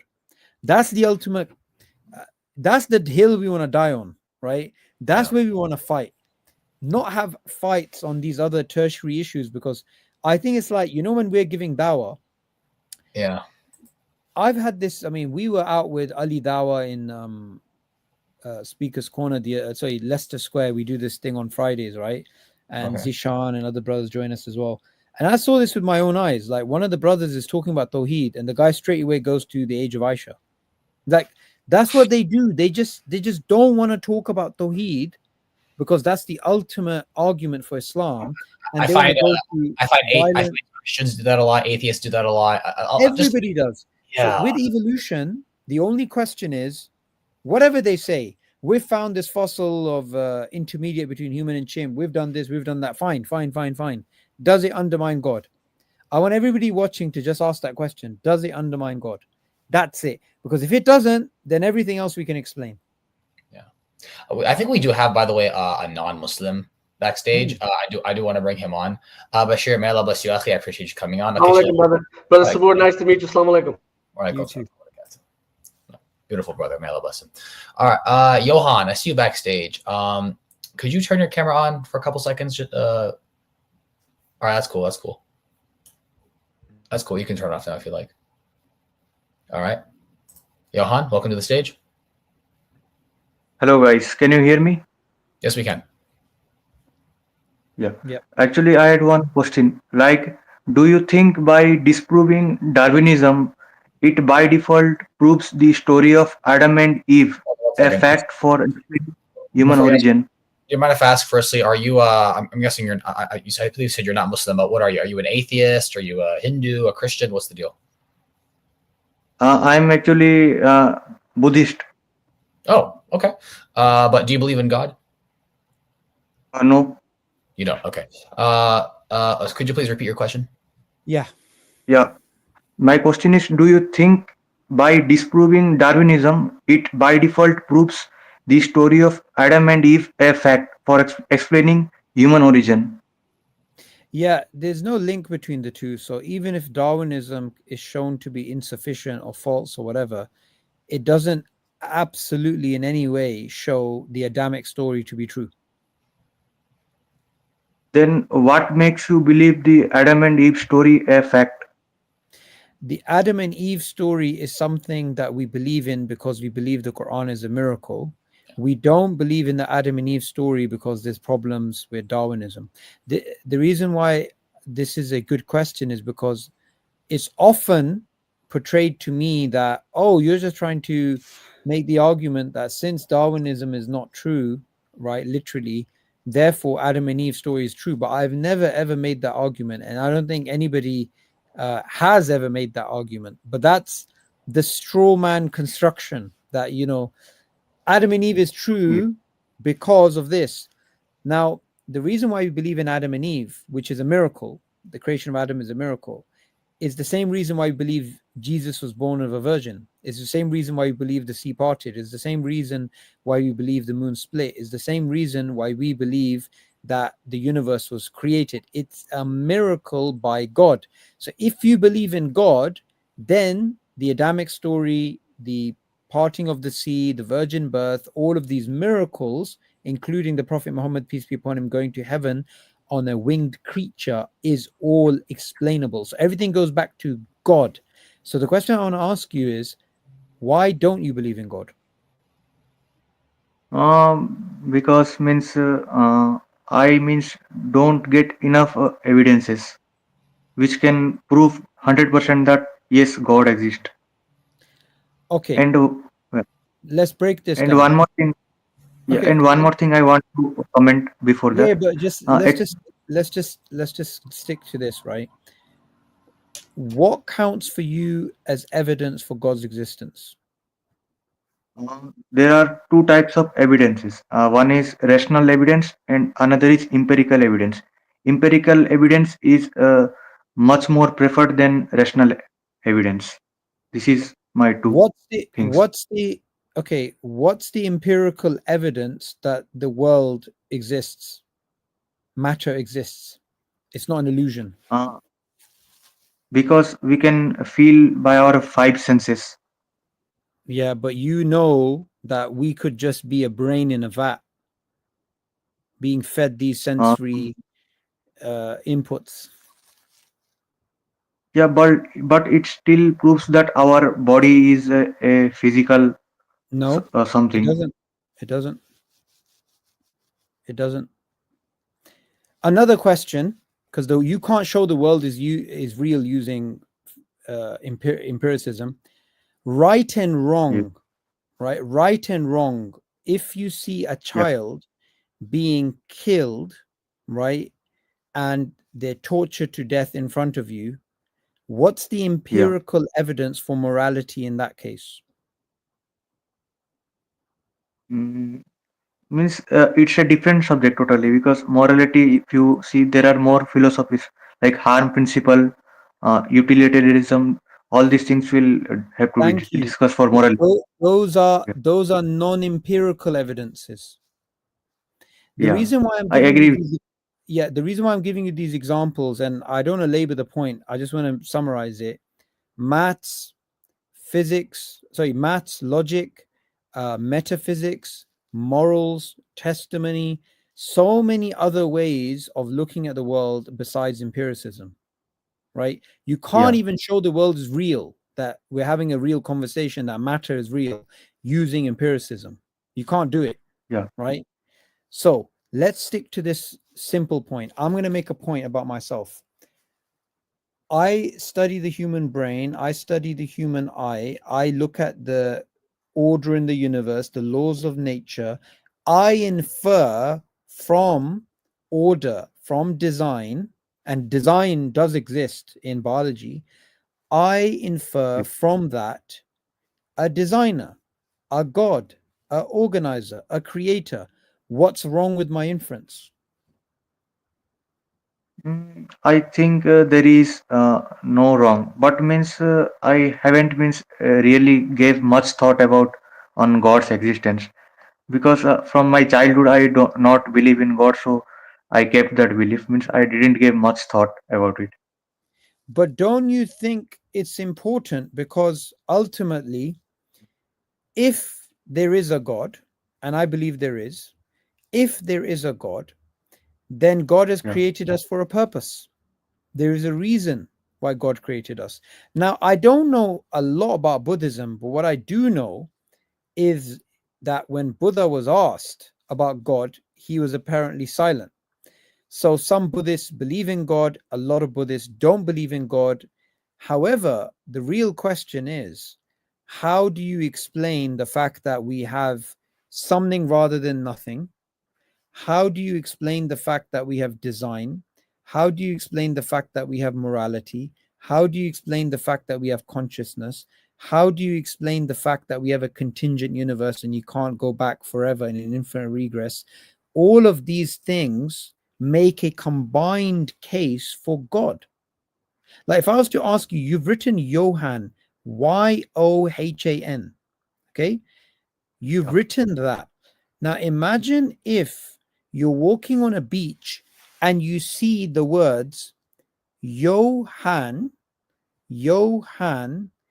is a good person. You see that on a beach, it's written Johann is a good person. You see the letters are there. Would you say that came together by chance or came together by intelligence? Somebody wrote those words as you're walking past on a beach. How would it come? It is by intelligence. Okay, good.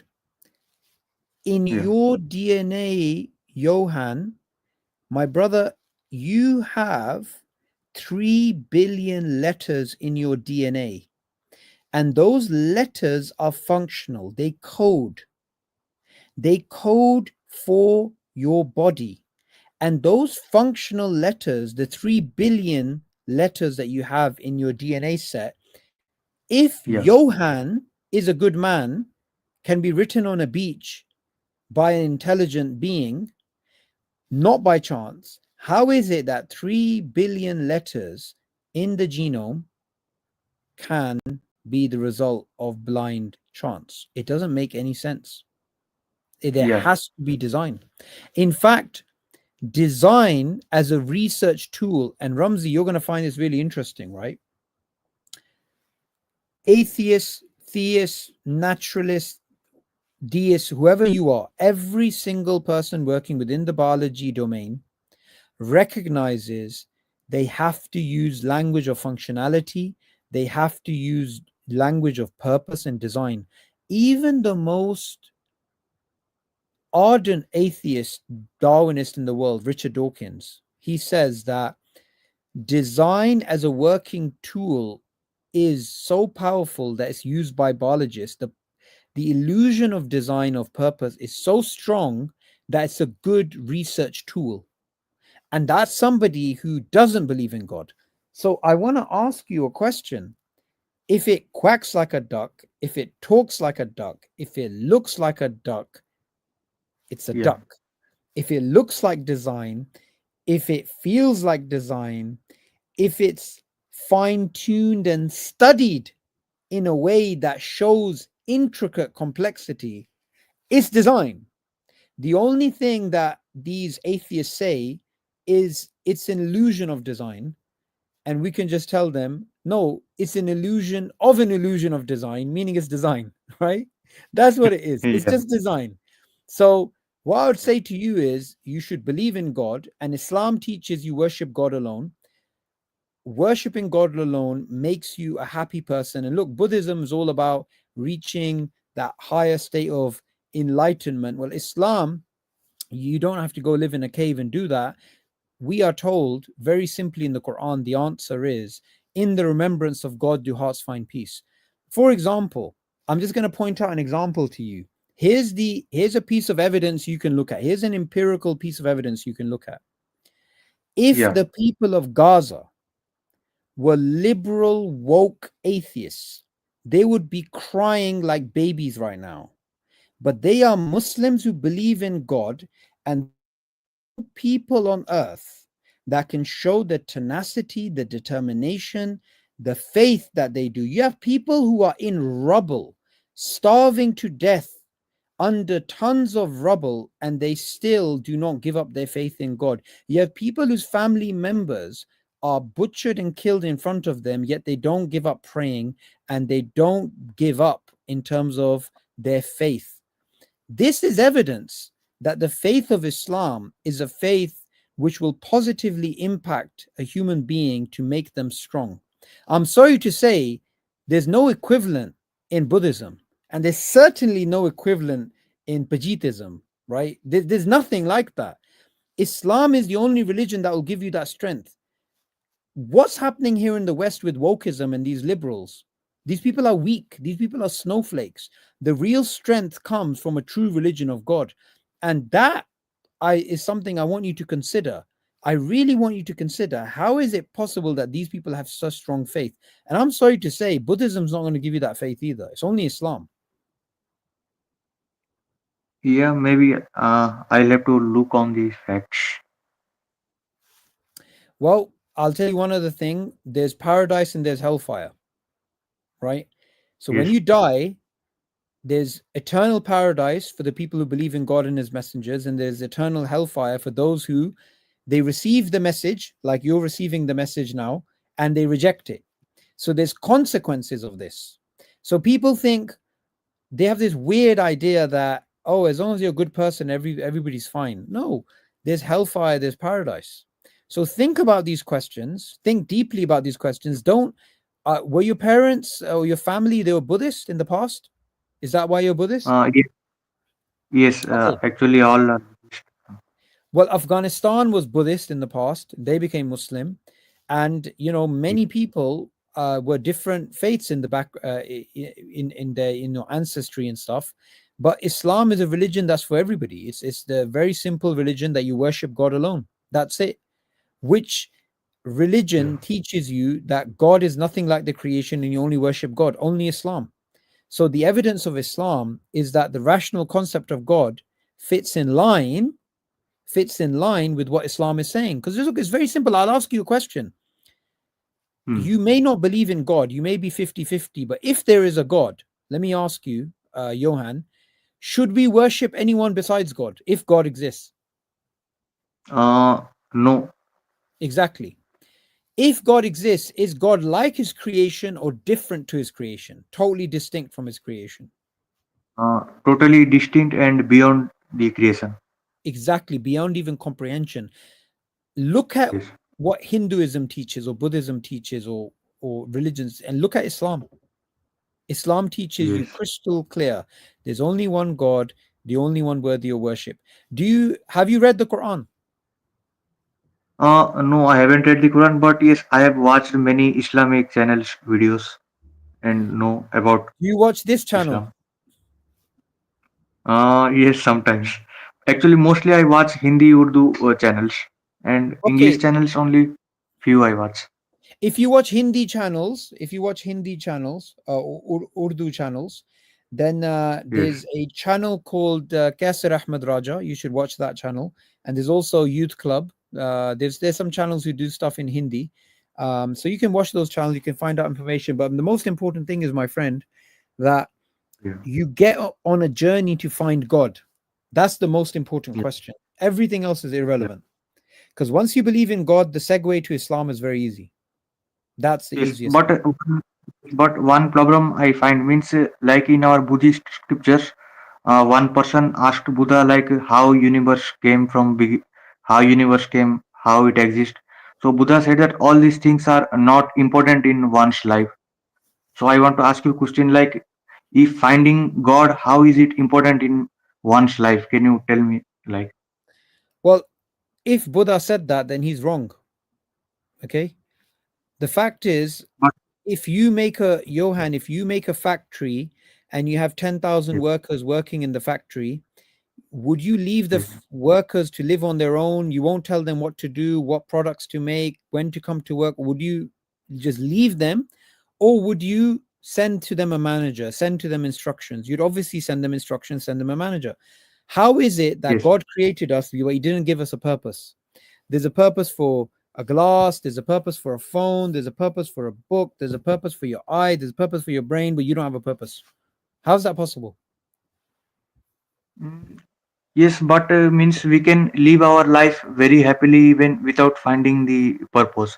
So finding purpose, what can benefit means in this world? Okay, you can live a happy Yeah. life without converting to Islam. I don't Yeah. firstly agree with that, because if you don't have a relationship with God, you will have an empty life. But anyway, let's just say somebody does. How long will you live? 70 years, 80 years? Fine, you had your fun, but now you're dead and you're before God, and there's paradise and hellfire. And if you were like, Yeah. well, God, I was too busy to look at whether you exist or not, whether you, because remember, if anybody, this is a promise of God in the Quran. This is absolutely certain.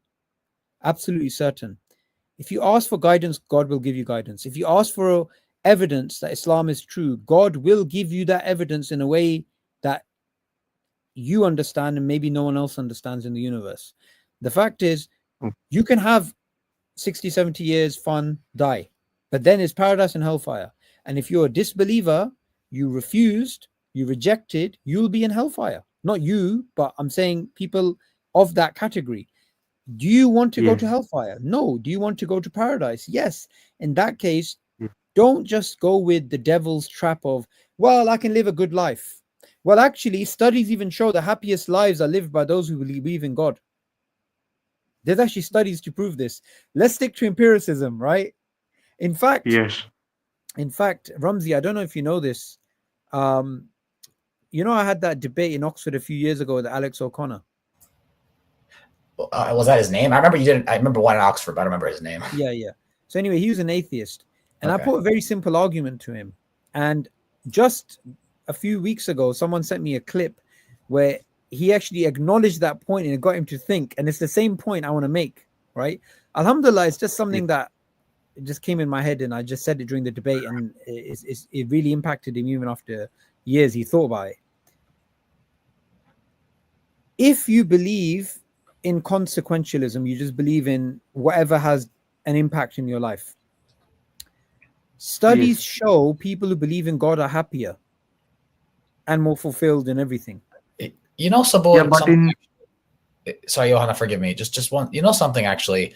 There was because like I'm on a university campus, alhamdulillah, so these things kind of these are the popular things that trend. I don't know if it was a few weeks ago, but there was some famous singer who passed away. I think I heard like he fell somewhere, like he fell off a balcony or something. I forget his name. That guy, from One Direction guy, yeah. Oh, okay, yeah. I don't know his name. I don't know. But regardless, very simply, this was somebody from at least what I was told, and from like from what people were saying, someone who was a very famous singer and a very I'm guessing, was very popular. Obviously it was very popular. If he passed away and the whole world knows about it, he was obviously a very popular guy. And I'm guessing someone who's such a popular singer had all the money one could have, obviously had all the fame one could have. And, whatever, like everyone knows about him, and he's doing, I'm sure, whatever, all the crazy money, things. women, everything. He must all the money. I'm sure if he's a singer, I don't know what he looks like, to be honest, but nonetheless, I'm sure he's a decent looking guy, Allah knows best. And, he's a good singer, has a good voice, and lots of attention, lots of views, lots of money, obviously. Like, this is like the dunya up to the nth degree. We could never have that much dunya. Yeah, like that's more money than any of us could ever dream of having. More fame and glory than any of us can ever dream of having. He's dead now. Yeah. He fell off a balcony. Like, when I heard about that, I was like, wow. Like, and he was depressed. And he was depressed. Allah knows best. But like, I literally remember thinking, like, so all that, fancy cars, and probably, I don't know, fancy cars, fancy, all the money and all the women and everything one could have, boop, off the balcony, and quite literally, off the balcony, and boom, that's it. It's over. Just like that. My window's open right now. It's the same idea, right? It's like, I'm sitting here thinking, like, it doesn't matter how high you get in this world. We're all going to be down at the same level, quite literally, all at one point. So I'm sitting here thinking, like, so Johan, when I think like right now, Johan, that famous singer, or any famous singer or actor, many famous singers and actors and academics and stuff who went on to, whether they were successful businessmen, successful songwriters, successful academics, successful, whatever it may be, they're all dead now. And is there, for example, that guy was a songwriter or a singer or whatever. Did he, any of his songs and all the women who really liked him and all the money he had and maybe the fancy car he drove and private jet maybe he had, is any of that helping him right now? No. No, it's meaningless. He could have been homeless. He could have been homeless. He could have, been a drug dealer. He could have been a gangster. He could have been just a student like me, a normal guy. He could have been quite literally anyone. He could have been the president of the United States. He could have just been a clerk over at 7-Eleven. He could have been anybody. We all end up at the same place. Yeah.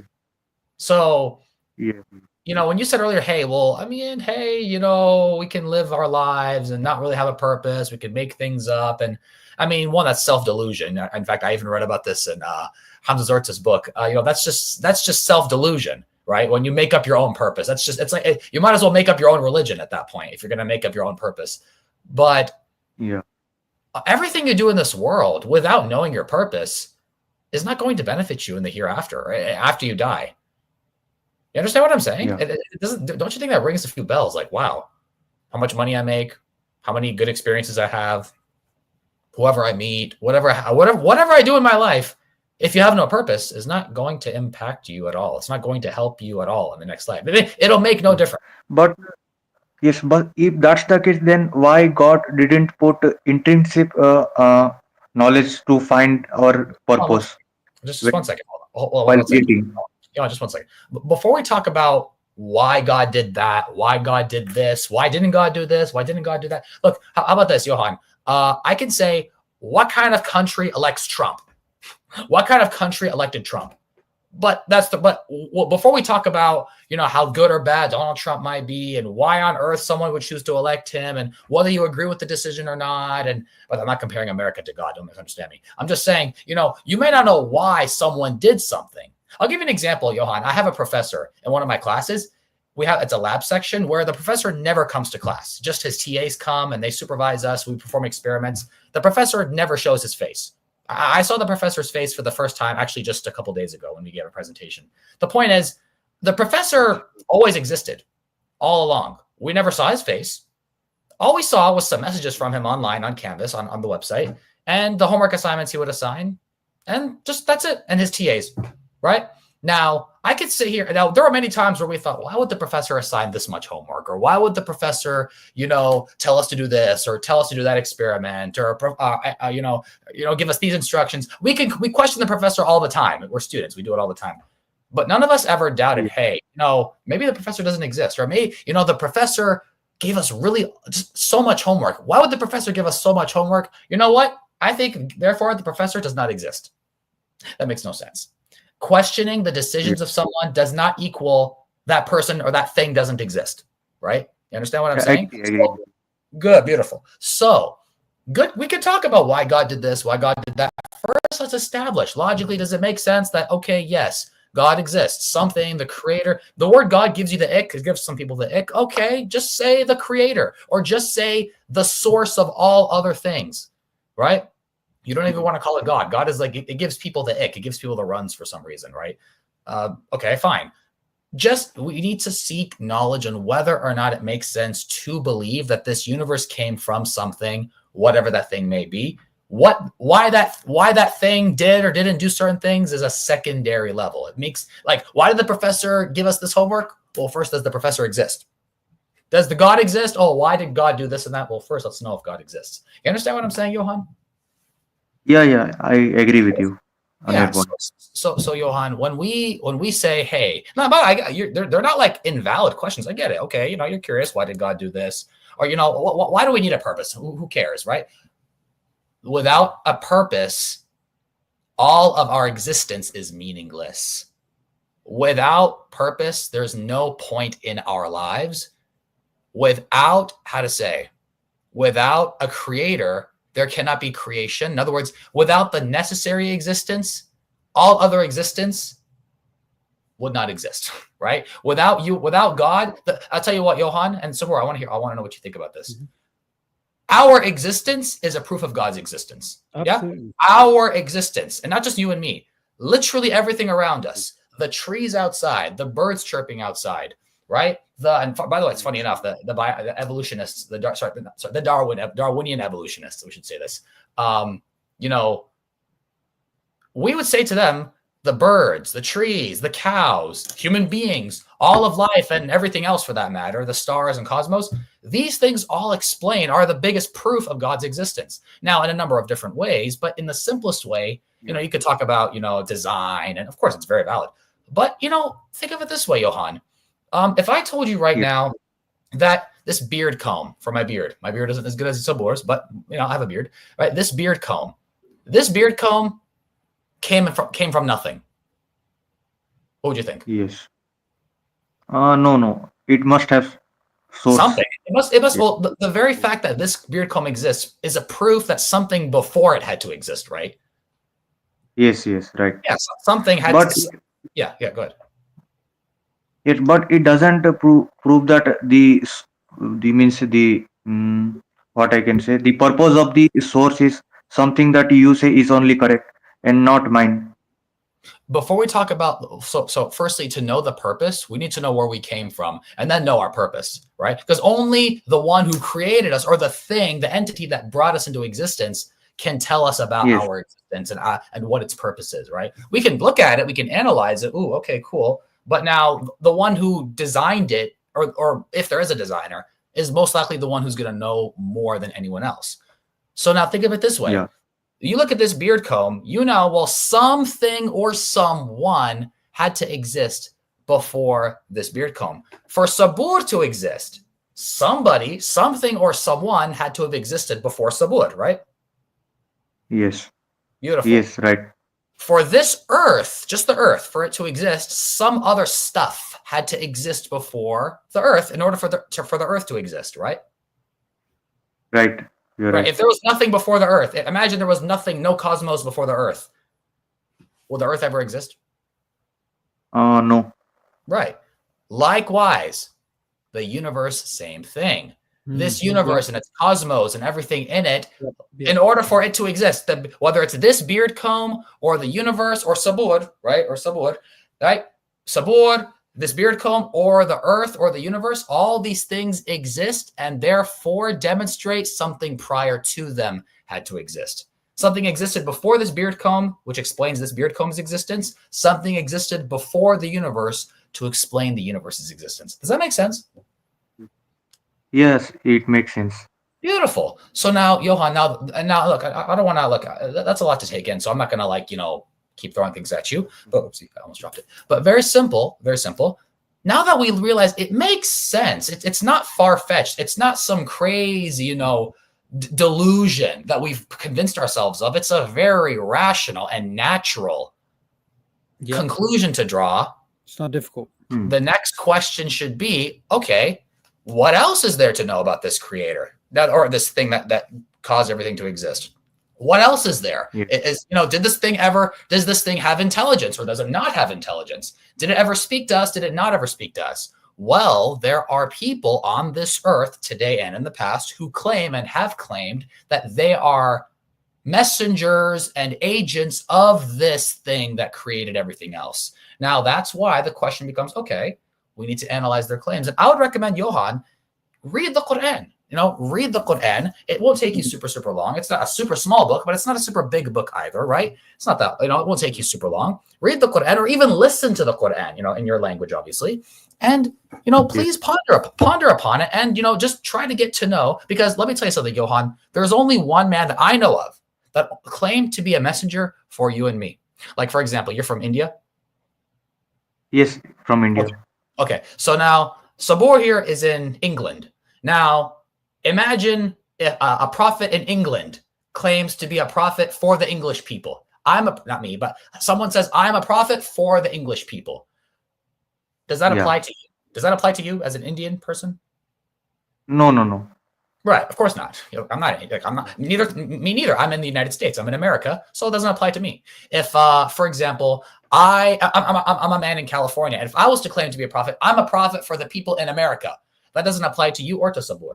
But there is one man who claimed to be a prophet for you, for me, for Suboor, for the Eskimos in the North Pole, for the Aboriginals in Australia, for the people of India, for the people of Egypt, the people of Russia, the people of Arabia, people of China, all over the world. There's one man who claimed to be a prophet for all of us. His name is Muhammad ibn Abdullah sallallahu alaihi wasallam, right? And that man claimed to be a prophet. And so it's our intellectual responsibility to test the claim, he claimed to be a prophet. Let's look at the book that he brought. Let's look at the message he brought. Let's look at the claims he made. You understand? Yeah, but what is the objective criteria for judging a person whether he is a prophet or not, besides the Quran? I want an independent argument. The objective criteria, very good question, Johan. The objective criteria is to look at the evidence using your reason. God tells us in the Quran to use our reason. Okay, so we do not believe the Prophet Muhammad, peace be upon him, is the messenger of God because it says so in the Quran. We believe he's a messenger of God because of the evidences, and those are the evidences that we talk about. The first thing is, if you don't believe in God, or if you're unsure about God, talk of even prophets is very out there. It's very difficult to understand. I'd recommend to you two books because you sound like a very sincere person. The one book is The Divine Reality, and Ramzi, if you can just post that. The Divine Reality, you get this book for free online. The second book is The Forbidden Prophecies, and you'll get that book free online as well. You can go back to the stream and find this. Those books, you can actually find talks on the Divine Reality and the Forbidden Prophecies. They go over why it's rational to believe in God and why it's rational to believe the Prophet Muhammad, peace be upon him, is a messenger of God. Look, the journey towards God is not going to happen instantly. It's going to take you time. You're going to think, you're going to reflect, you're going to ponder. For some people it's instant, for some people it's not. But at least have the passion, the desire, the worry that this is a topic that you need to look into. That's the minimum I want you to have today, to look into these things in a very serious way. Okay, brother. I will definitely read these books. Yeah. Thanks Suboor, for you said where can somebody find the Divine Reality for free? On the Sapiens website. Right, subhanAllah. In fact, that's the office you're calling in from, alhamdulillah, right? MashaAllah. So sapiensinstitute.com is where actually you can, inshallah, where you can find... I would say, Johan, ask God for guidance, and you can easily find talks on God's existence. You can just, for example, you can go to the Sapiens channel, and what I'll do is, Ramzi, if you can just post that, just Sapiens channel, YouTube channel, you'll find lots of information there. And generally you'll find, look, anybody that's sincere, that's looking for evidence for God's existence, you'll find talks, lectures, whatever it is. Do you have any Muslim friends? No. Where do you live? In India only. But I have one Muslim friend, but he's a liberal, not much religious. It's only okay. One. If you in the private chat leave your email, if you leave your email in the private chat, what I'll do is I'll email you some books. Yes, sure. Yep, I see your email. Perfect. It's very nice speaking to you, Johan. Yes, thanks for that. Take care, Johan. Have a nice night. Alhamdulillah. Suboor, how are you doing on time? You want to end it soon, or what do you? Yeah, I needed to go because the thing is, I was it's gonna take me a good hour and a bit to get home, and I've got to, Ramzi evolved from a turtle. I thought it was a fish. No, maybe, I don't know. Very simple. I do have Brother Faisal here. Maybe he wants to give his salam. Assalamu alaikum, Brother Faisal. How are you? It's a bit hard to hear you. Walaikum salam, brother. How you doing? Alhamdulillah. Yeah, it's always nice to talk to you, Ramzi. We keep talking to each other. We're pretty. I'm sorry. Used to each other. Let me. Oh, where did you go, Ramzi? I was leaving you two alone talking. This channel is not the same without you, Akhi. But yeah, alhamdulillah. It's nice to have you here, finally, on Dawa or Dunya. This is your first stream with Brother Ramzi, right? Yeah. Well, on here it is. We actually, many of the OGs know that. Actually, I did a stream with Suboor on SC Dawa long time ago, several months ago. I don't know if you remember Suboor. I do. Because what happened was I came across your shorts long before that, and these shorts were really like very, very sharp and quick. It's like David Wood said this nonsense, and then you'd react to it, like that sort of stuff. In fact, I still think that is the best, even more than these live streams. That stuff is just really, really important. I just, I mean, sometimes I just felt like sometimes I'm a simple person. I like simplicity, and so when I see people making bets, saying dumb stuff, I like dumb. There you go. Ramzi has brought the youth to the Dawa scene. Seriously, the TikTok videos. We needed somebody who could actually make those videos for that type of audience, and Ramzi is, mashallah, he's done really good on that. Yeah. You're saying Suboor? You're saying something? Yeah, I was saying, you mentioned simplicity. Yeah. In my experience, and I'm sure anybody who's studied philosophy at a deep level, they'll understand this, or they'll articulate this. The job of anyone who is academic or a philosopher is ultimately to break everything down into the simplest terms. And the simplest points that you begin off with are the reasons why you get to complex ideas. So if you cannot break down what you're saying simply, you will not impact human psychology. Humans are not swayed by really complicated, sophisticated, detailed, complex arguments.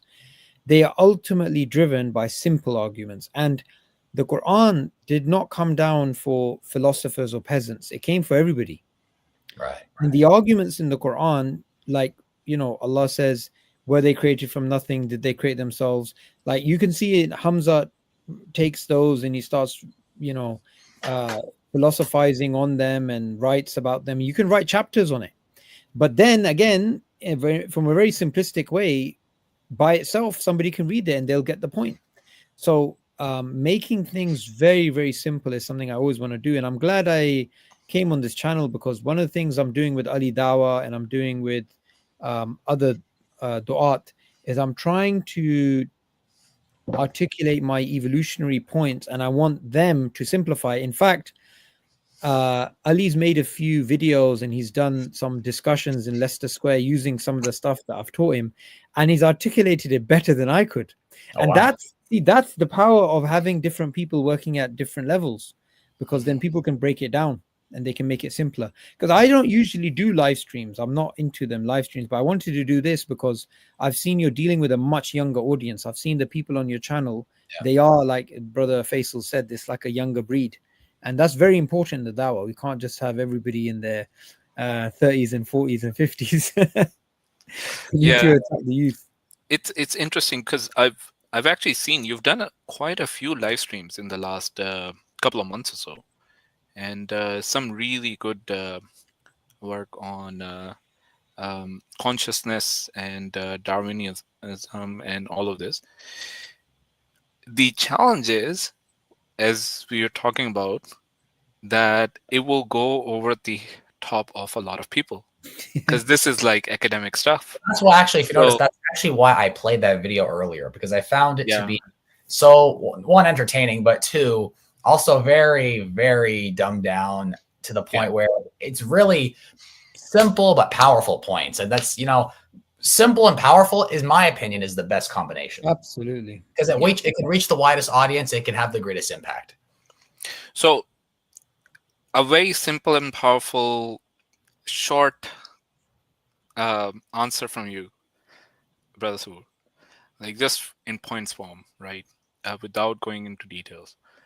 What are the steps that atheists jump from the existence of the universe all the way to existence of human beings that they basically don't even talk about, and they presuppose that everything has happened, and then Darwinism is explaining all life and everything? So I know there's quite a few, right? Yeah, I mean, to summarize it, they believe naturalism is the explanation. Naturalism means everything can be explained by the physical, right? So they give the impression, yeah, we've worked it out. We're just working on the details, you know. We worked out the big stuff. We're just working on the little details. And they've not. So when it comes to the origin of life, no. When it comes to the origin of consciousness, no. When it comes to the origin of language, no. When it comes to the origin of morality or design, no. Why is there something rather than nothing? None of these things have been dealt with, which are foundational. What about the naturalism. senses as well? Because how did something without an eye decide to form an eye? Right. That's also. I guess awareness is a huge better question word. Like mark, right? awareness, right? Awareness Awareness through your senses, like through your sight, through your hearing, through your, I don't know, your taste, like, you know, things with, I think, not consciousness producing consciousness. I would make a difference though. So just on the point of what Ramzi said, I've seen, and this isn't just me, this is also some other thinkers, I've seen the strongest argument for materialism, against naturalism, against atheism. It's at a very common level is design. It's just so hard to escape. At an academic level is consciousness. When you combine the academic consciousness problem with the design problem, it's literally like you're fighting an army that's running at you with picks and axes and spoons, and you fire a rocket at them. Like, they don't have an answer. They cannot explain design. They cannot explain consciousness. And these are problems which they admit when they're in their inner circles, in their journals and whatever. When it comes to the public purview, these things are not there. It's all like, yeah, we worked it out. Yeah, it's fine. Yeah, there's no God. But academically, they don't have the answers to these things. And actually, you've done some really good work in exposing what's happening at the academic level, because all of this is happening behind the scenes. We sort of, when we look at these people, the face of the academic is the Richard Dawkins, the what was the name of the guy who debated Hamza Sortes? Lawrence Krauss, right? These people play the PR role, but they're not representing the masses. No. And that's the interesting part, which we're really grateful to someone like you who's been doing that. Yeah. So Jazakallah khair, guys. I'm gonna have to head off. Yeah, all right. Faisal, we're gonna send off Suboor. I'll catch you later, inshallah, Faisal. Jazakallah khair, guys. Suboor, for being here. Inshallah, I'll look forward to seeing you in the future. All right. Take care. Okay. Jazakallah khair. Assalamu alaikum. Alhamdulillah. May Allah bless the brother for taking the time to be here. I apologize for the people who are backstage. We couldn't get you on. We're out of time. Alhamdulillah. I do have class later today. I have some things I have to do. I'm traveling tomorrow, inshallah, to go see my family. What do you call it? This coming weekend, inshallah, we're probably not going to have the typical stream. I might do something smaller, quick. Allah knows best, but but no typical typical several hour stream where we no come except Islam stream. Definitely this weekend, inshallah. But definitely be sure to tune in. I might do something. Like I said, be sure to always comment, like, share the lives. Also the shorts, of course. Brothers talked about the shorts. Alhamdulillah, it's we are reaching a good audience. Alhamdulillah. I think we're approaching 90 million views. Alhamdulillah. All by the grace and mercy of Allah subhanahu wa ta'ala. We just hit 190,000 subscribers. I can't wait to get to 200,000. It's all blessing from Allah subhanahu wa ta'ala. I can't speak. From Allah subhanahu wa ta'ala. May Allah forgive me. Make dua, inshallah, that please make dua that, I do have more exams coming up, my final exams coming up in a couple weeks. So if you guys can please make dua, please, I'd humbly appreciate. I'll tell you what, I'll make it easier for you guys. Please make dua but Allah accepts all of my dua. That right there would honestly summarize everything. I'd want to, if I wanted to ask for dua, I'd come up with a long list of things. But honestly, just save it time. Please make a dua that Allah accepts all of Ramzi's dua. I'd appreciate that. May Allah bless you guys. Jazakumullah khairan. Subhanallah wa bihamdika. Ashhadu la ilaha illa anta astaghfiruka wa atubu ilaykum. Assalamu alaikum wa rahmatullahi wa barakatuh. See you guys later. ربنا آتنا في الدنيا حسنة وفي